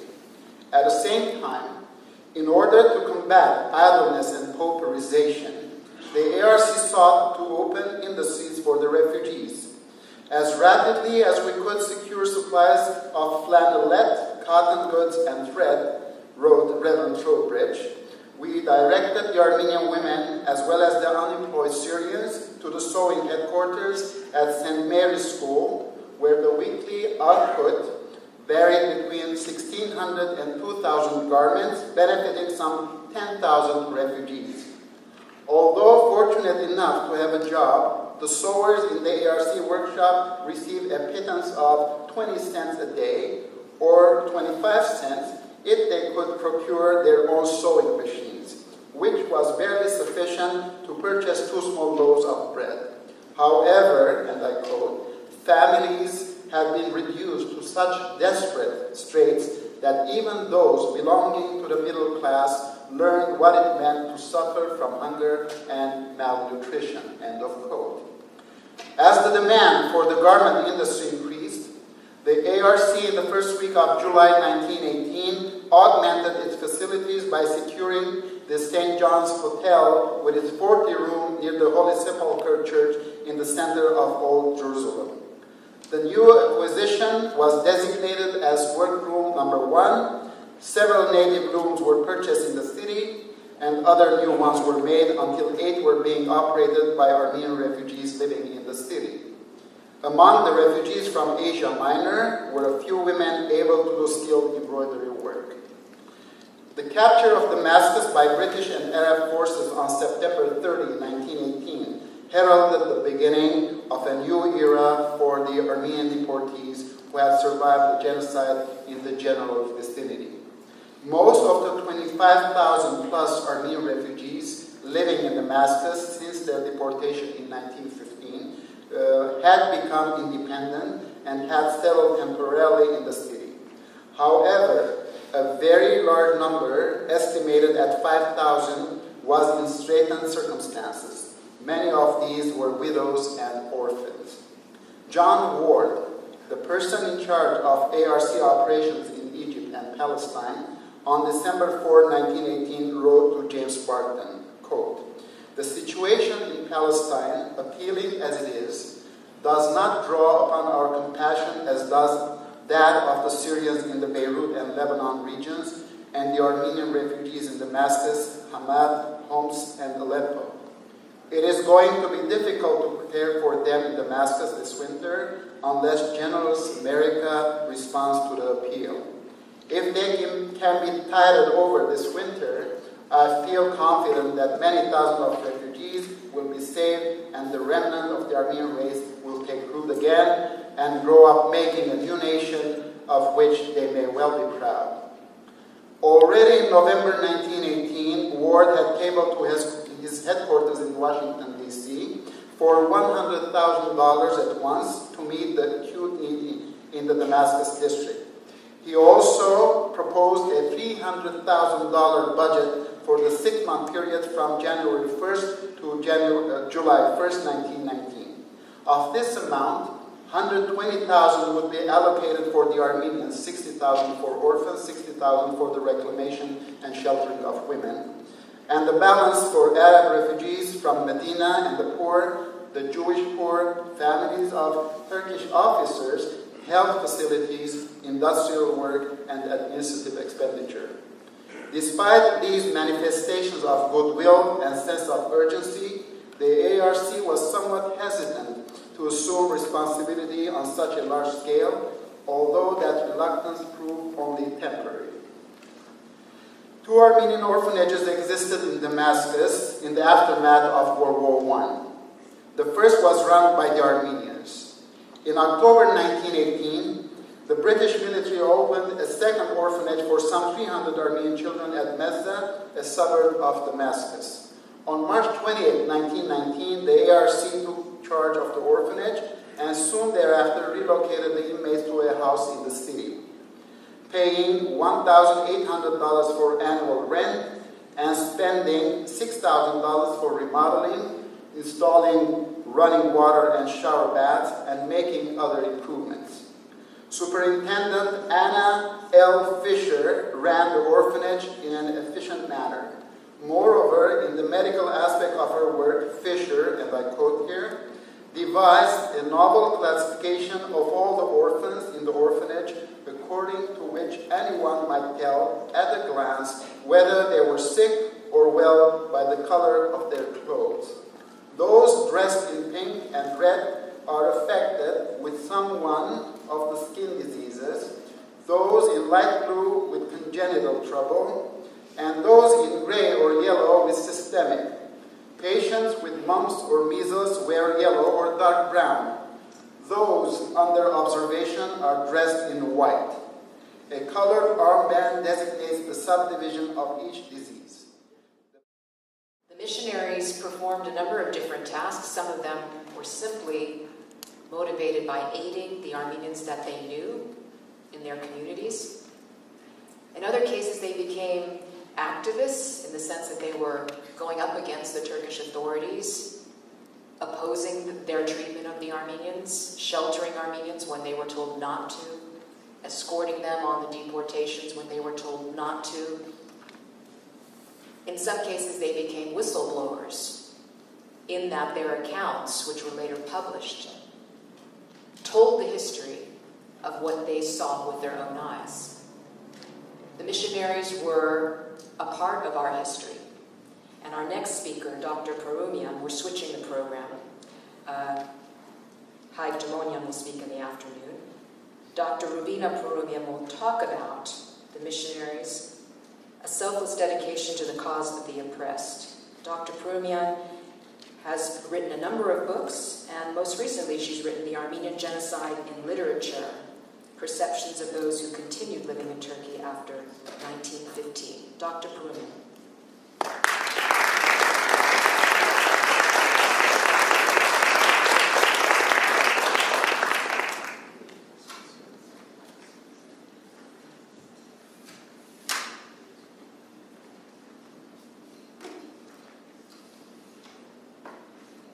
Okay, I don't have PowerPoint presentation, PowerPoints, so you have two options. Whether you just gaze at me all the time, which I don't recommend because it's not such an appealing sight, or just close your eyes, go back 100 years, and try to imagine the situation and live with me the situation that our nation survived through. For the love of God, for the love of humanity, hundreds of selfless men and women adopted this motto, living their comfortable lives in Europe and America, in the most dire conditions, living conditions in faraway Turkey. They dedicated themselves to the cause of the oppressed. We have no political ends to serve. We want not a square foot of the Sultan's domains, but we stand as we have always stood, for freedom for the oppressed, for the right of every man to worship his God in the light of his own conscience. These were the words of Reverend Edwin Bliss, born in Erzurum in a family of American missionaries, the author of Turkey and Armenian Atrocities, a Reign of Horror, 1896. Armenians will never forget his love and dedication, and the detailed accounts of the killing fields, the horrible landscape of plunder, rape, and murder that he so skillfully described of the massacres of 1894-96. And these massacres were only a Turkish rehearsal for yet greater crimes against humanity to accomplish later. When Western governments involved in the Ottoman Empire, out of political and economic interests and dealings with the Sultan, the bloody Sultan, the sick man of Europe, chose to turn a deaf ear towards the sufferings of the Armenian people and stood as idle spectators of the terrible orgies of the Turks. Hundreds of petitions, letters, and demands were pouring in by the missionaries and by the diplomats stationed in the Ottoman Empire to their governments, to warn their governments about the diabolical plan that was being executed step by step, systematically, to prompt intervention and to warn their government about the situation, the terrible situation Armenians were in. The European public opinion was being shaped, and books like Georges Godel's Les Souffrances de l'Arménie, with many, many different languages translated, and other books and articles became the sources of information and inspiration. The Europeans sent many missionaries and relief workers, even from faraway Scandinavia. And many of those, like the Danish missionaries and relief workers, Karen Jeppe and Maria Jakobsen, remained with Armenians way beyond the genocide of 1915. The unprecedented catastrophe, the massacres of 1894-96, with 300,000 Armenians dead, 40,000 Armenians forcibly Islamized, and about that many leaving the country, did not discourage the missionaries. They did not give in. They rebuilt their destroyed buildings. They re-established their desecrated institutions, churches, schools, hospitals, orphanages. They continued their evangelical and educational work. And with their endeavors, philanthropic and religious endeavors, they were able to add to the cloud that they had built with their government, to the extent of influencing their foreign policies, and eventually being able to convince them, these governments, to establish relief organizations to bring help, much needed help, to the Armenian survivors of 1915 genocide. And at least in the case of the United States, as Joseph Crowley writes, until the 1930s, missionary and philanthropic interests were the chief American ties to the Near East. However, this does not exclude the relentless efforts of high-ranking members of the missionary board, someone like James Barton, to seek political solution for Armenians out of that hellish situation in Turkey. The massacres, the unspeakable atrocities, the most tragic situation of Armenians, victims and survivors, were too much to bear. Barton even pushed for the independence of Armenia. He helped develop the lobbying group called American Committee for the Independence of Armenia. For the chairman of the American Committee for Armenian and Syrian Relief, as he writes, the United States had suffered with maltreated Armenia during the crucifixion, and surely would champion surviving Armenia's deliverance. For Barton, again, as he writes, a political advancement, this was this kind of his search for, seeking for a political solution, was a political advancement of divine justice and mercy. And incidentally, as was said before, President Wilson and his successors, their sympathy towards Armenia and Armenian cause was a result of missionary lobby.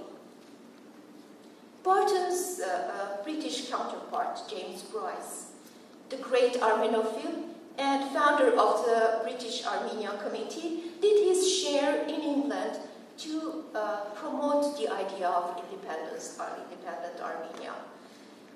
He was also the co-author of the famous Blue Book, co-authored with Arnold Toynbee, a book that by itself is the best invaluable testimony of what happened to Armenians in 1915 and onwards. A testimony that proves beyond any doubt that what happened there was nothing less than genocide, and genocide, the concept, we know it today. This is a book that the Turks are trying so hard to discredit and disregard. The book also contains endeavors of missionary organizations in that period of time. Today, the field of the history of Armenian life in the Ottoman Empire during this last decades of the empire is unreached by published books, newly unearthed materials, archival materials, diaries, letters, reports that are being all the time published all the time, generated by the diplomats and the missionaries that were stationed in Turkey. And I'm inspired and motivated to build my presentation on the valorous deeds of these people. Praise their devotion, tell the story of the pain and suffering they shared with their Armenian victims, and they became victims of Turkish atrocities themselves. I'm tempted to pay tribute to each one of those people, organizations, without whose help surviving Armenian men and women and multitudes of orphaned boys and girls would never endure. But today, I want to become the mouthpiece of these survivors who received a chance, a second chance to continue living, a second chance to get out of the flames of the inferno in Turkey and begin life again.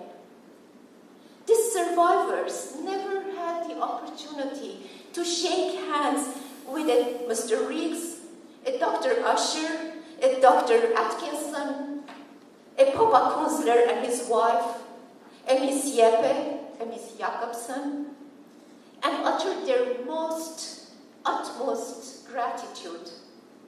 But the sentiment was there.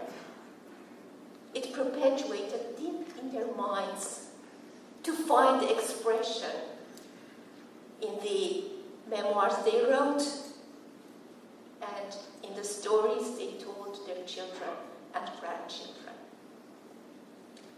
I will give you just a few sampling, just to remain in the allotted time that I have.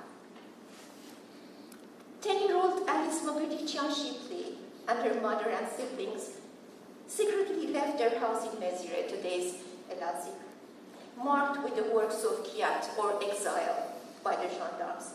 They took refuge in the American Medical Mission Board's 150-bed hospital, where 250 Armenian refugees were already sheltered or hidden.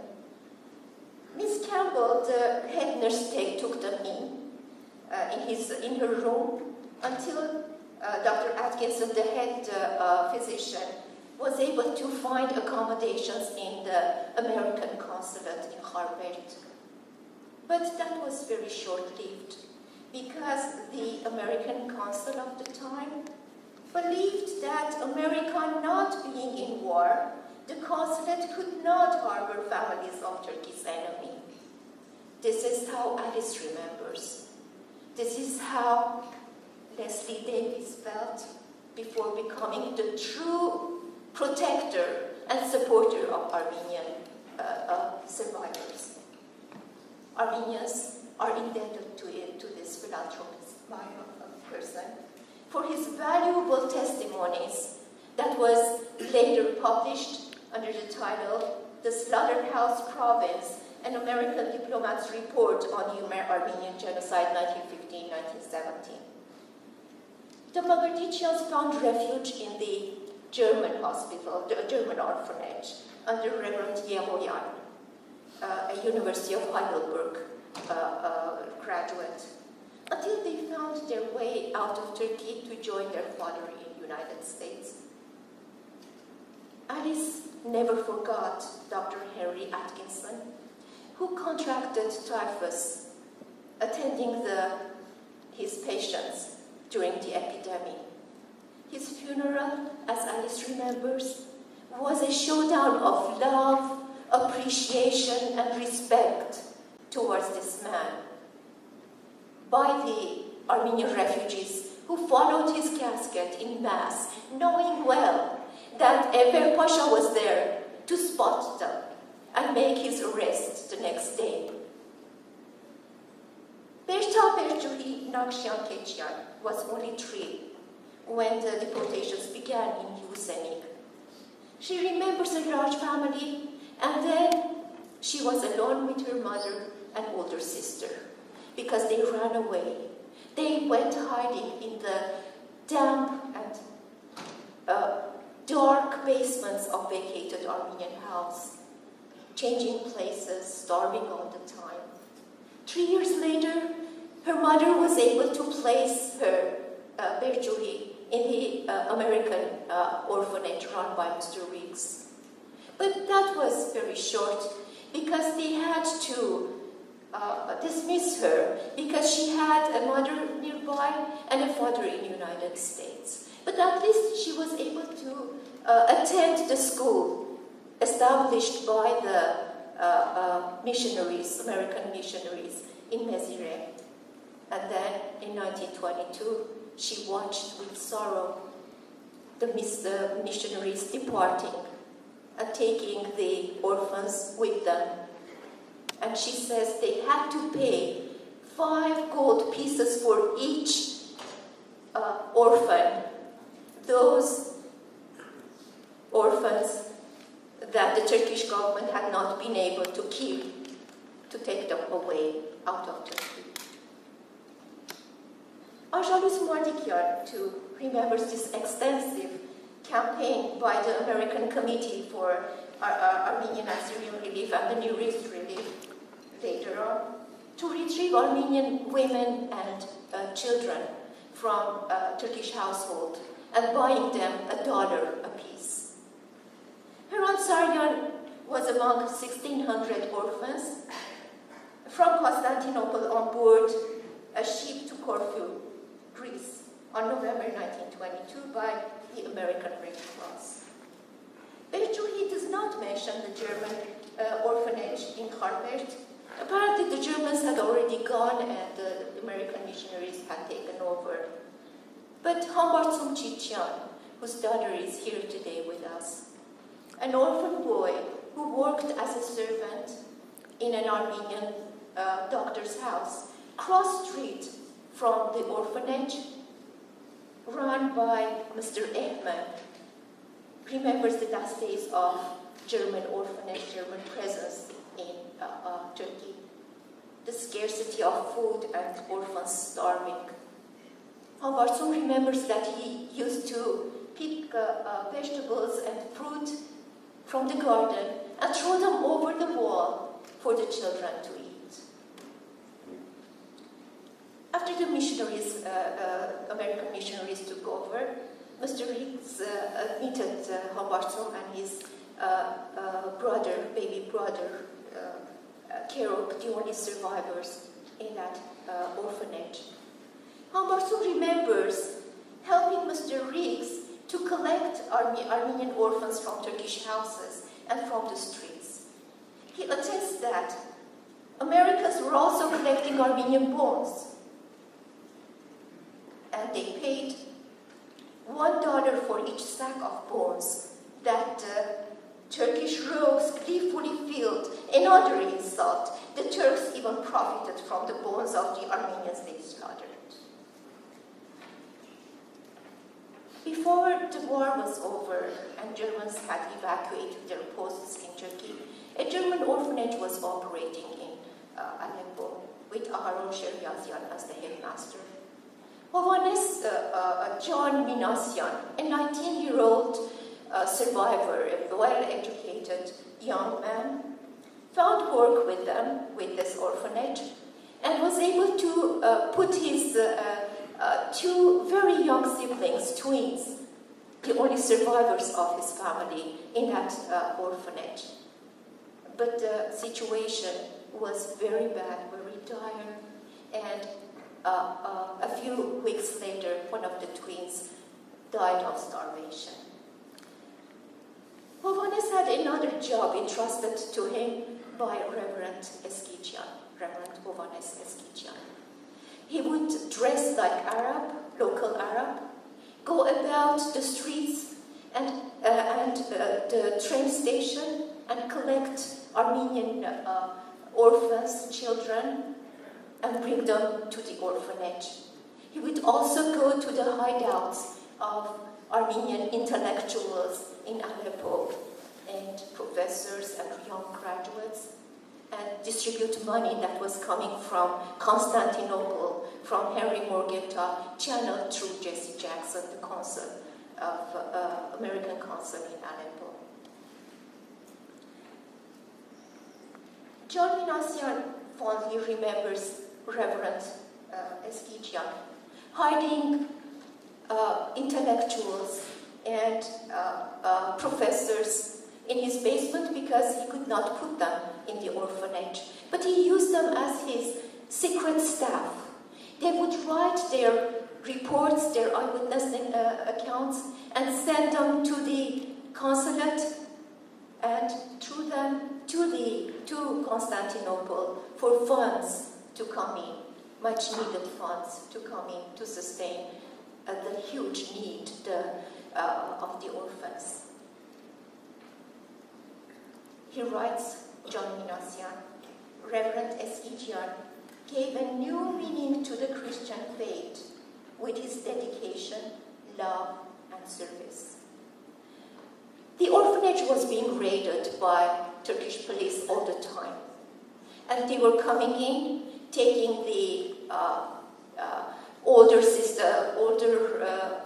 children, older girls, for themselves or for their superiors.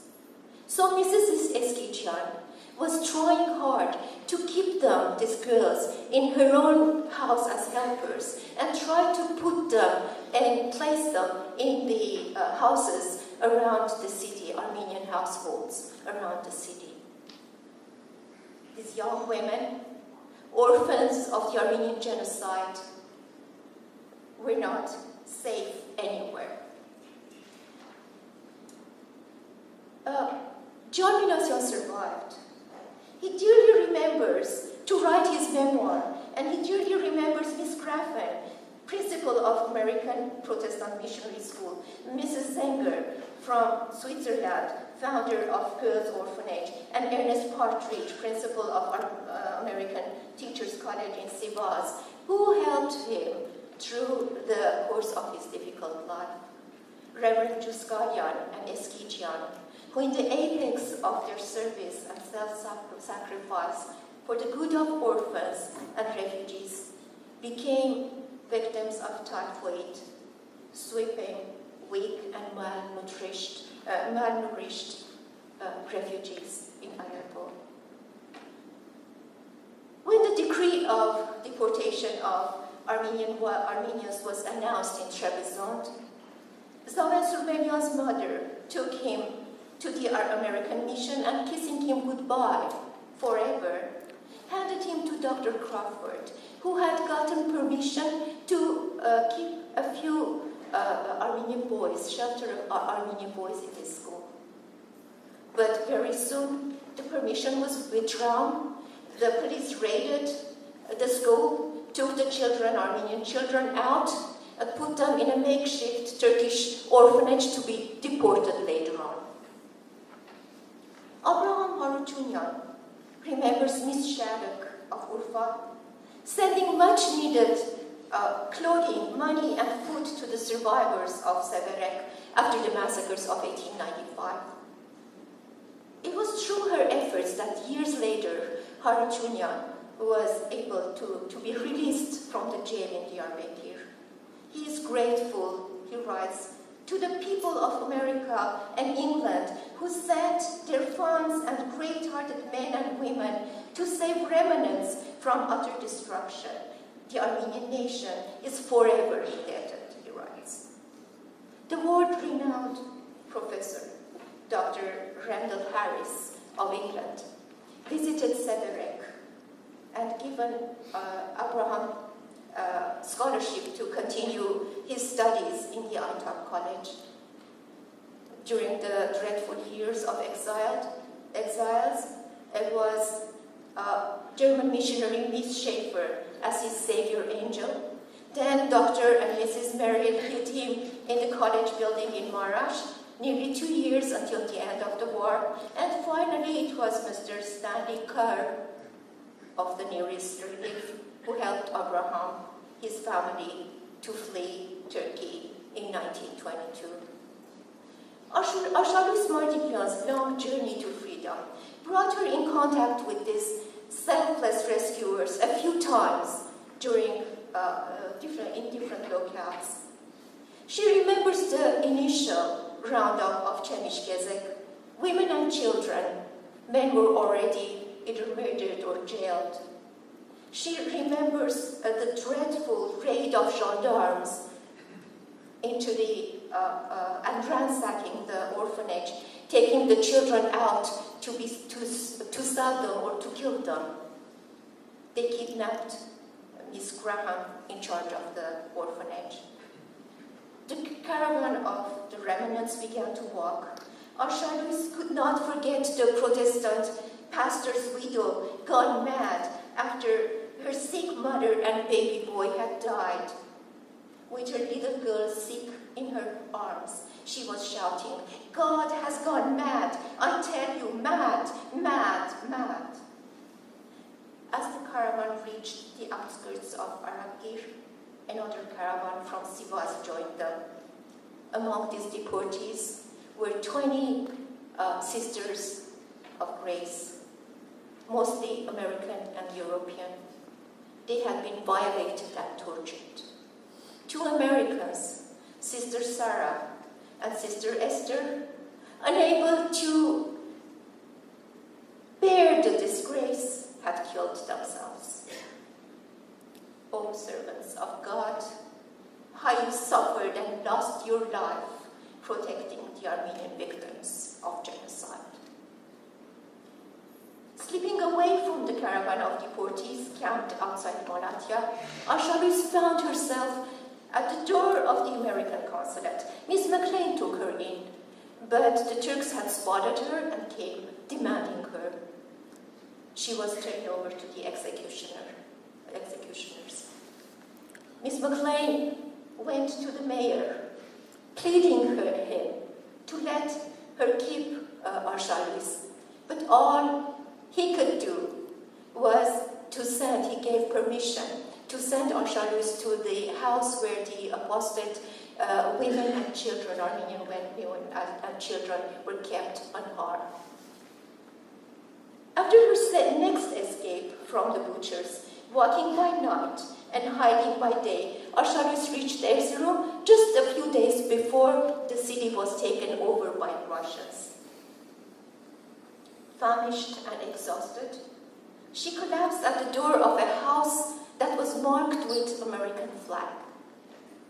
The person who rescued her this time and cared for her until she gained her consciousness was Dr. McConnell, an American missionary who had just returned to Erzurum to bring relief to Armenian refugees. American and European missions, the American Committee for Armenian and Syrian Relief, with the backing of and financial support of the people of America and Europe, became the beacons of survival and hope, especially hope for the future.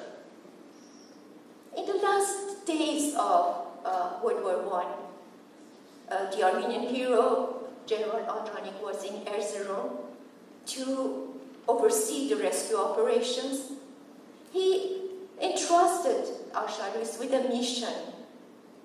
Go tell the American people that Armenia is prostrate, torn and bleeding, but that it will rise again if America will only help. We, generations of survivors of genocide of 1915, with the burden of 1.5 million victims, unattained justice on our shoulders, still believe in the goodness of humanity.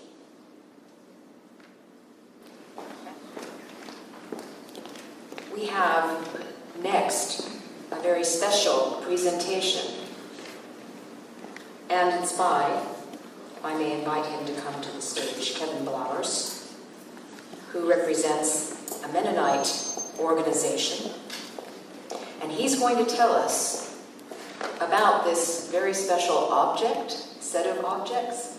I invite him to the stage. Thank you for coming, thank you for traveling to Los Angeles, and we look forward to the next few moments.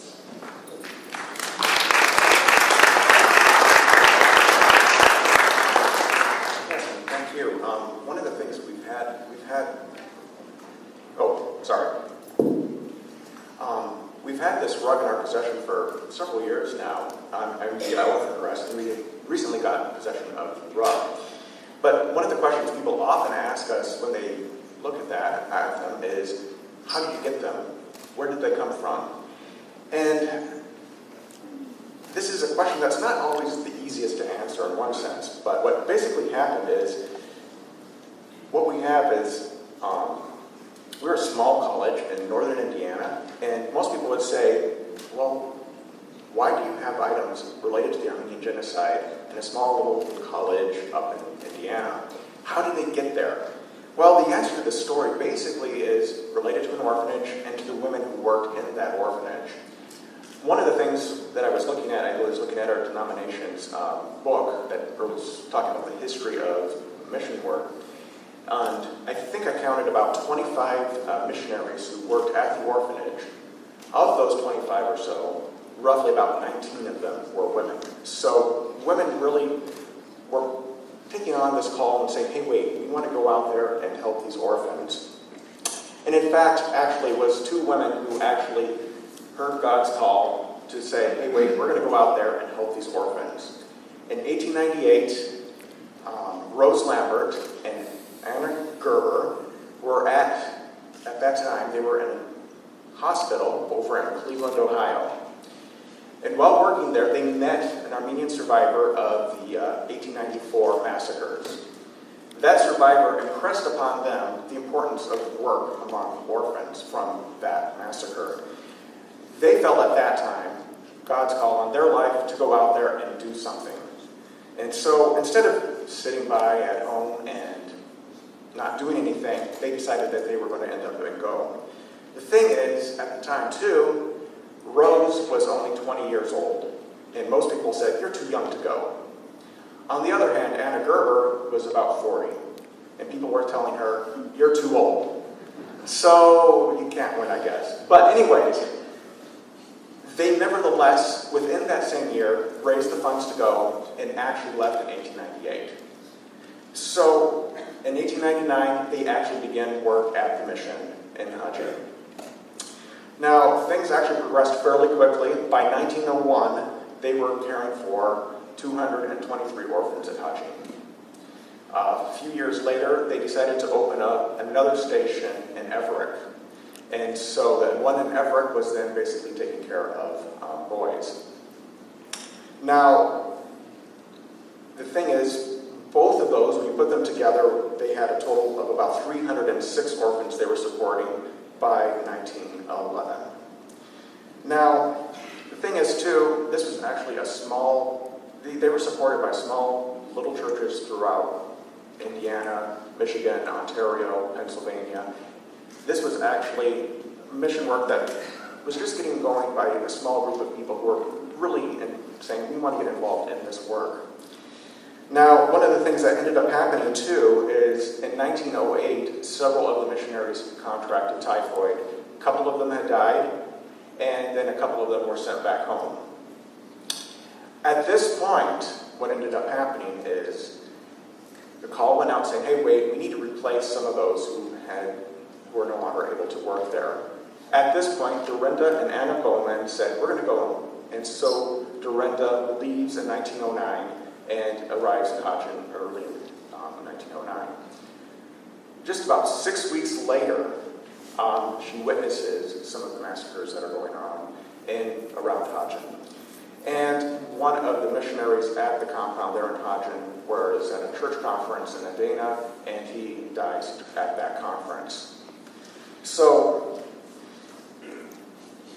one of the other things that one of the works that you've heard of me here too earlier is having rugs worked, having the orphans work on rugs. And for both training purposes and also to raise support for the orphanage as well. And Dorinda decided that she wanted to go and use her own money to help actually raise support for the orphans. She goes and commissions a rug for the orphans. By 1914, the missionaries, I think some of the Canadian missionaries had left earlier on, and some of the American ones were still staying on. They knew that the time was running short. Dorinda then tells them, basically, I need to hurry up on this rug. And so the rug, which is now on display in the museum, she had them hurry up. I think they got the call October 31st, you need to come. By middle of November, they were on their way back home. So She then is back home on Christmas, and basically the rug, she brings home with her the rug and the orphan dress from Hojhan. And those stay in her possession for many years. The dress actually, I believe, ends up in the hands of the church offices. And so basically it ended up in an office for a while, whereas the rug ended up going to her nephew. She passed away at about 1967, right around there, the mid-1960s. And so the rug then passed into her nephew's hands. And it had been there for almost the next 50 years. So her nephew's name is Richard, and I actually do have his book here that he wrote on her life that he did, in which he tells some of the stories on the rug itself. Now, in 1995, the denomination was doing some remodeling in the dress, and some of Dorinda's materials then came to our location. And so they're now housed over there. We actually do not have in the museum to display them very effectively, so it ends up spending most of its time in a box, hidden away, protected. We've had, about 4 years ago, in 2010, Rosemary Russell found out about us and started to do some research on it. And she discovered, actually she saw this book here and noticed about the rug. She got in contact with Richard Bowman. He, this time, had been in his 90s, and she impressed upon him, you need to go and donate this rug to the archives. And so, just last year, early in 2013, he passed away, and his wife then, his widow, then gave us the rug at that point. And so, basically, that is how we came into possession of these items. The whole thing the whole experience sort of reminds me in one sense of being kind of like on Antiques Roadshow, where basically you have materials stuffed in a box, and then other people find them and say, wait, this stuff is really valuable. This is stuff that people need to see. And actually, one of the things that I think is a great opportunity for us is for other folks and other people to see these materials that otherwise have just been sort of hidden away for many years, so that a much larger audience can actually see them and learn to appreciate both their stories and what they end up representing as well. Thank you. Please come to the stage. Bard was responsible for really initiating this process for his documentary, Orphans of a Genocide. And it's often filmmakers and journalists who are investigating and looking for things like these artifacts who start the journey, and I'd like you to be here when we unveil it. And also the rug, we didn't bring in here because the rug is very heavy. You can see the rug in the museum, so please, either during lunch or after the conference, go into the museum, look at the rug. But at this moment in time, let's unveil the orphan costume.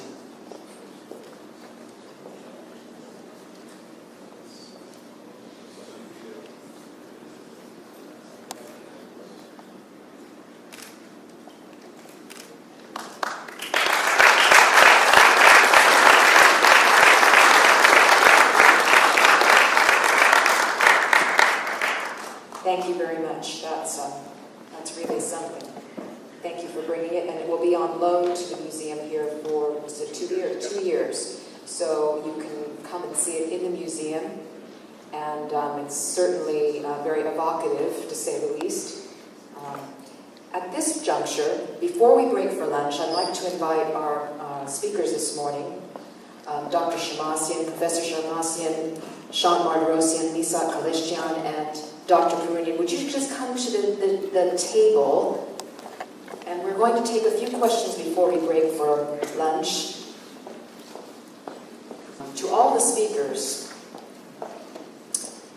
don't you view the ongoing conflicts in the Near East, Syria, Iraq, Lebanon, etc., as also an ongoing Islamicization of the entire region?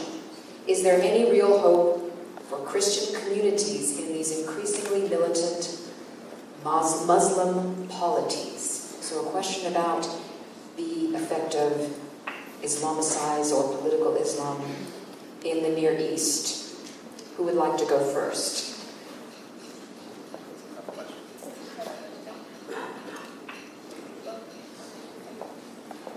There will be hope if the Christians in the United States, churches, or in the Western world, the so-called Western world, as well as Muslim mosques and organizations in the West exert pressure on their respective governments, as well as their co-religionists in the Middle East. Thank you.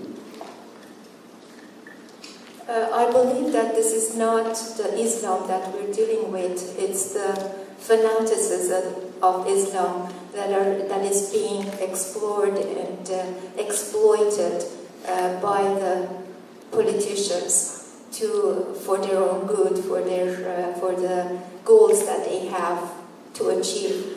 So for me, it is the Islamists, not the radical ones, but the true Islamists that can deal with this, and together with the churches, organizations, and find a coexistence between Christians and Islams that has been there for centuries and can continue. And I don't want to see this as the expulsion of Christians from the Middle East. I'll take somewhat of a contrarian view to that.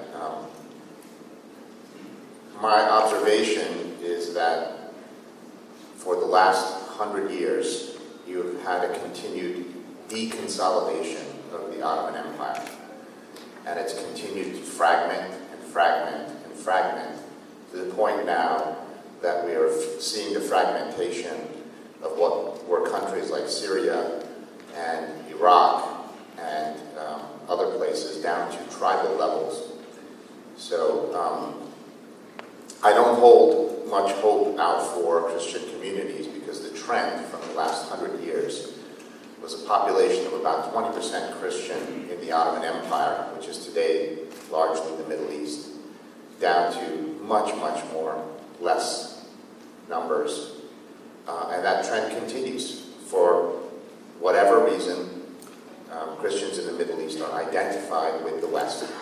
And although the West, US and Europe, have become secular in their political identities, the Middle East continues to view any association with Christians as a Western ideology. And I fear that the communities that are left, the Christian communities that are left, now basically Lebanon and small pockets, I guess the Copts in Egypt, are over time going to continue immigrating out of that region.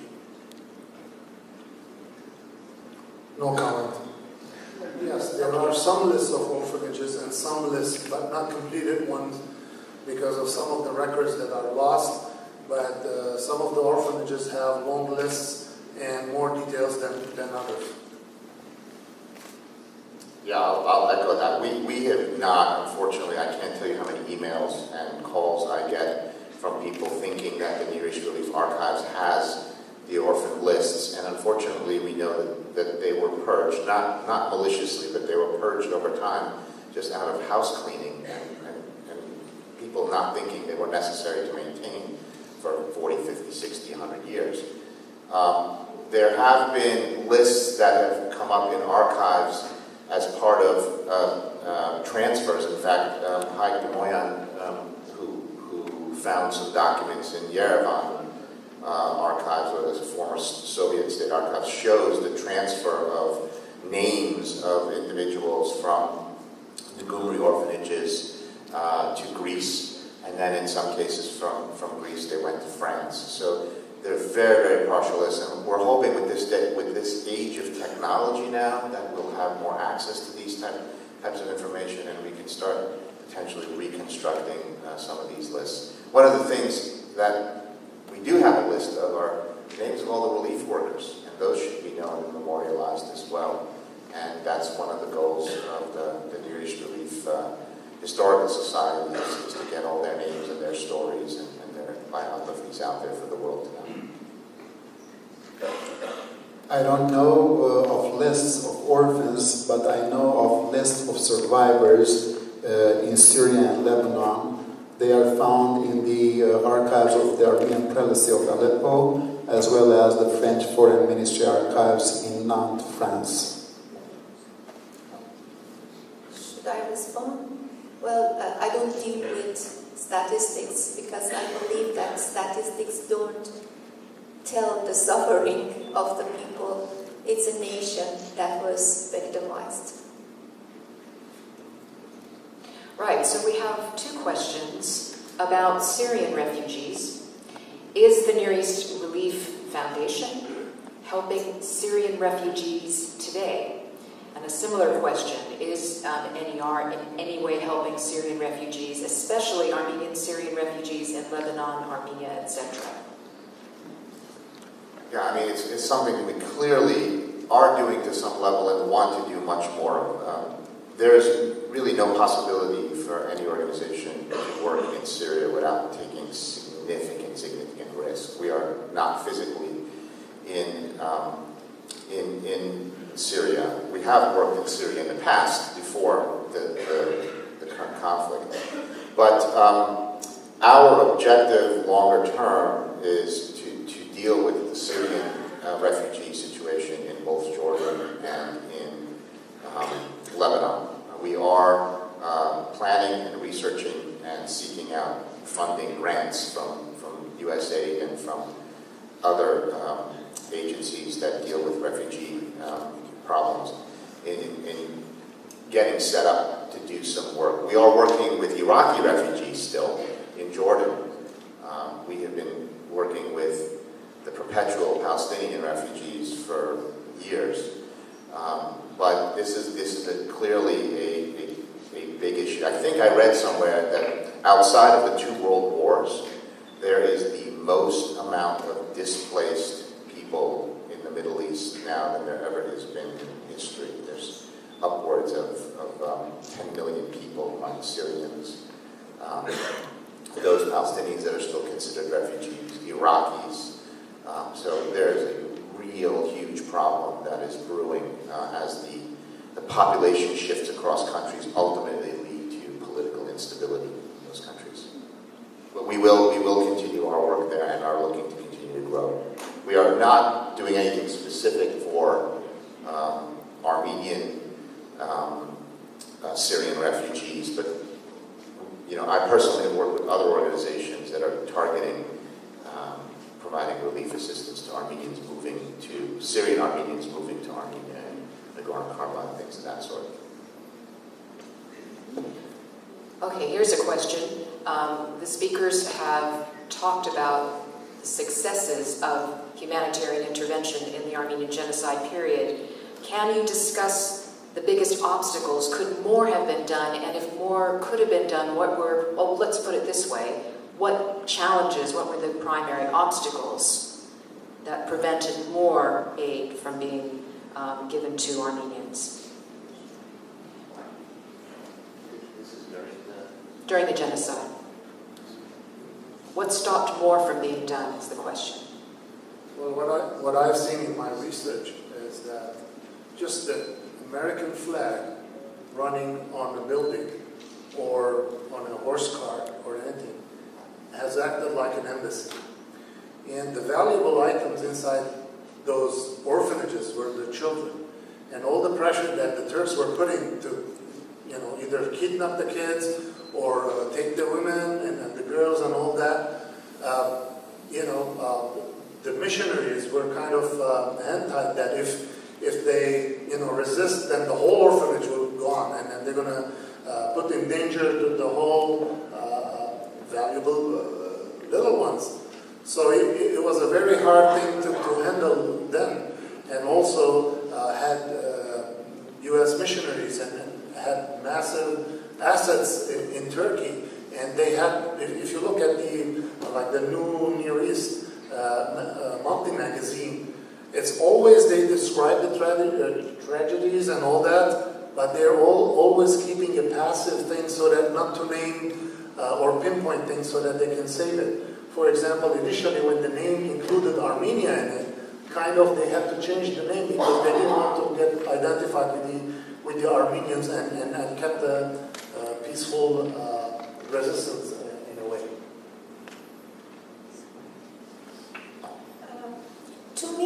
the geography of the country, this expansive Ottoman Empire, and the roads and the obstacles, the difficulties that were involved, the limited manpower of the missionaries was another factor. And the missionaries were dealing actually not with a government endeavor to put an end to the lives of Armenians, but they were dealing with the entire people, Turkish, Kurdish, and Arab people, who were cooperating, who were doing their best to have this, a command of coming from above to exterminate the Armenians. These were the obstacles that really the missionaries could not overcome, despite their devotion, despite what they did, really the precious endeavors that they did. This question has been haunting me ever since I got involved with any research I've done on the Near East Relief. How did we go from being a household name about saving the starving Armenians in every school and church and synagogue dealing with this to obscurity? I mean, we went from Babe Ruth recognizing his bat that he hit his 50th home run in 1925 as a gift to raise money for the Near East Relief to my generation coming to school and saying, Armenian? What's an Armenian? How did we go from that extreme to the other extreme? And there are specific moments in history in Near East Relief history that is, where a geopolitical shift started to happen among the political elite. And if I were to pinpoint it to one person, that person would be Admiral Bristol.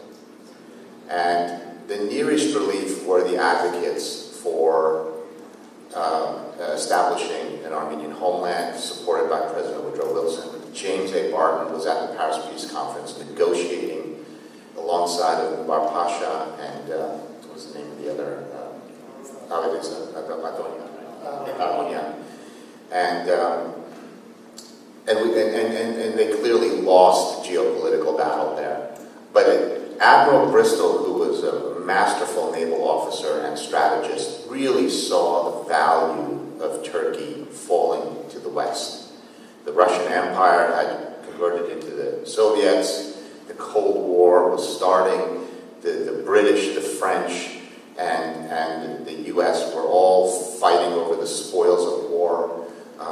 The genocide was effective, for better or worse. The population areas of the 6 provinces known as Western Armenia were depopulated. And the remnants of that were children that were outside. To bring them back was a challenge. There was nobody there to protect them unless there was a mandate. And the Near East Relief, in one of their documents, recommends to Congress in one of their congressional reports that a military of some sort, about 10,000 Americans are needed to secure the mandate for a period of time until these people are able to become leaders again. There was really an effective aspect of the genocide that we cannot underestimate. And so Bristol saw that, and the person who saw it the most was Kemal Atatürk. And he played the Allies extremely well. And Bristol saw the opportunity that Atatürk would align with the United States geopolitically over time against the Russians. The French and the British were detested by the nationalists because of the wars that they had fought over the independence. The U.S. never entered the war. So his process took years, beginning in 1919, I believe, when he arrived, where he began controlling the media and the news that was heading back to the United States. And he was blocking the missionaries from continuing to send these harrowing reports of what was happening. Instead, his naval fleet, which was based in Constantinople, having a great time in a very cosmopolitan city, were sending messages of what a wonderful place Turkey was. And by the time you get to the late 1920s, you have the rise of Leninism and Stalinism. You have the threat of the Soviet Empire. The Soviets kicked the Near East Relief out from the Caucasus, from Gyumri, and the U.S. really puts all its bags in with Atatürk, and that was the nail in the coffin for us. And ever since then, we have, this issue has been lost in American history memory. Our last two questions, I'm going to interrupt you, Ms. Sack, because we're going to break for lunch in a few moments, and I want to get these last two in before we break. For Shant Marderosian, I liked the peace-building efforts made between the Israelis and Palestinians. Are there any peace-building efforts being made between Armenians and Azerbaijanis in a similar way? That's question number one. And finally, this may be for Dr. Perumian. The work of Dr. Stanley Kerr was done in partnership with his wife, Elsa Kerr. How can her name be joined with his in presentations such as those we've heard today? Well, I'll go real fast. The simple answer is no. I don't think the conditions really allow for that to occur now. Hopefully one day Armenians and Turks on the border towns, who are largely Kurdish on the other side, can work together in a similar Israeli-Palestinian type project focused on economic development. I know there are other groups who have attempted that, have been modestly successful, but I would love for us to do that at some point. I don't know that the political climate allows for that right now. This is a very valid question. The only thing is that my resources, my source of information is the memoirs of the survivors. And all I found in Abraham Harutyunyan's memoir was the name Kerr. And I found out who this Kerr was. So maybe it was my fault not mentioning his wife. Thank you. I wanted to add in my presentation that Stanley Kerr's wife, Inar Ibrahim, lost a child, and that was due to malaria. They knocked down Inar Ibrahim, which was only built for 7 to 8 months. You saw like 4 or 5 wooden buildings. They had to knock it and move it away because of malaria. So Stanley Kerr's wife went through exactly what the Armenian children went. This is this Armenian and American bonding that has such an immense value that a man and wife were taking care all the way from Marash to Aleppo and then to Nar Ibrahim and other orphanages.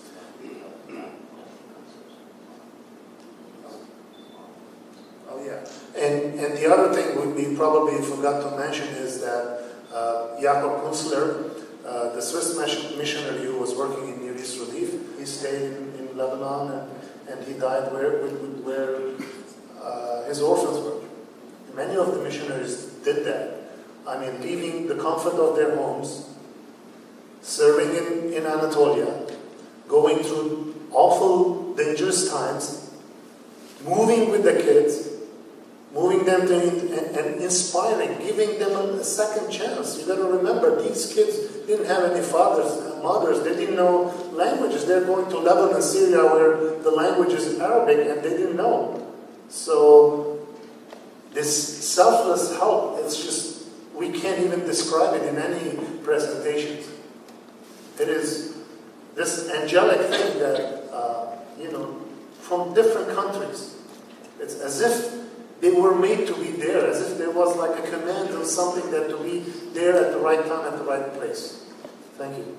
Thank you. And with that sobering thought, I'd like to take this opportunity to thank all the speakers this morning. Thank you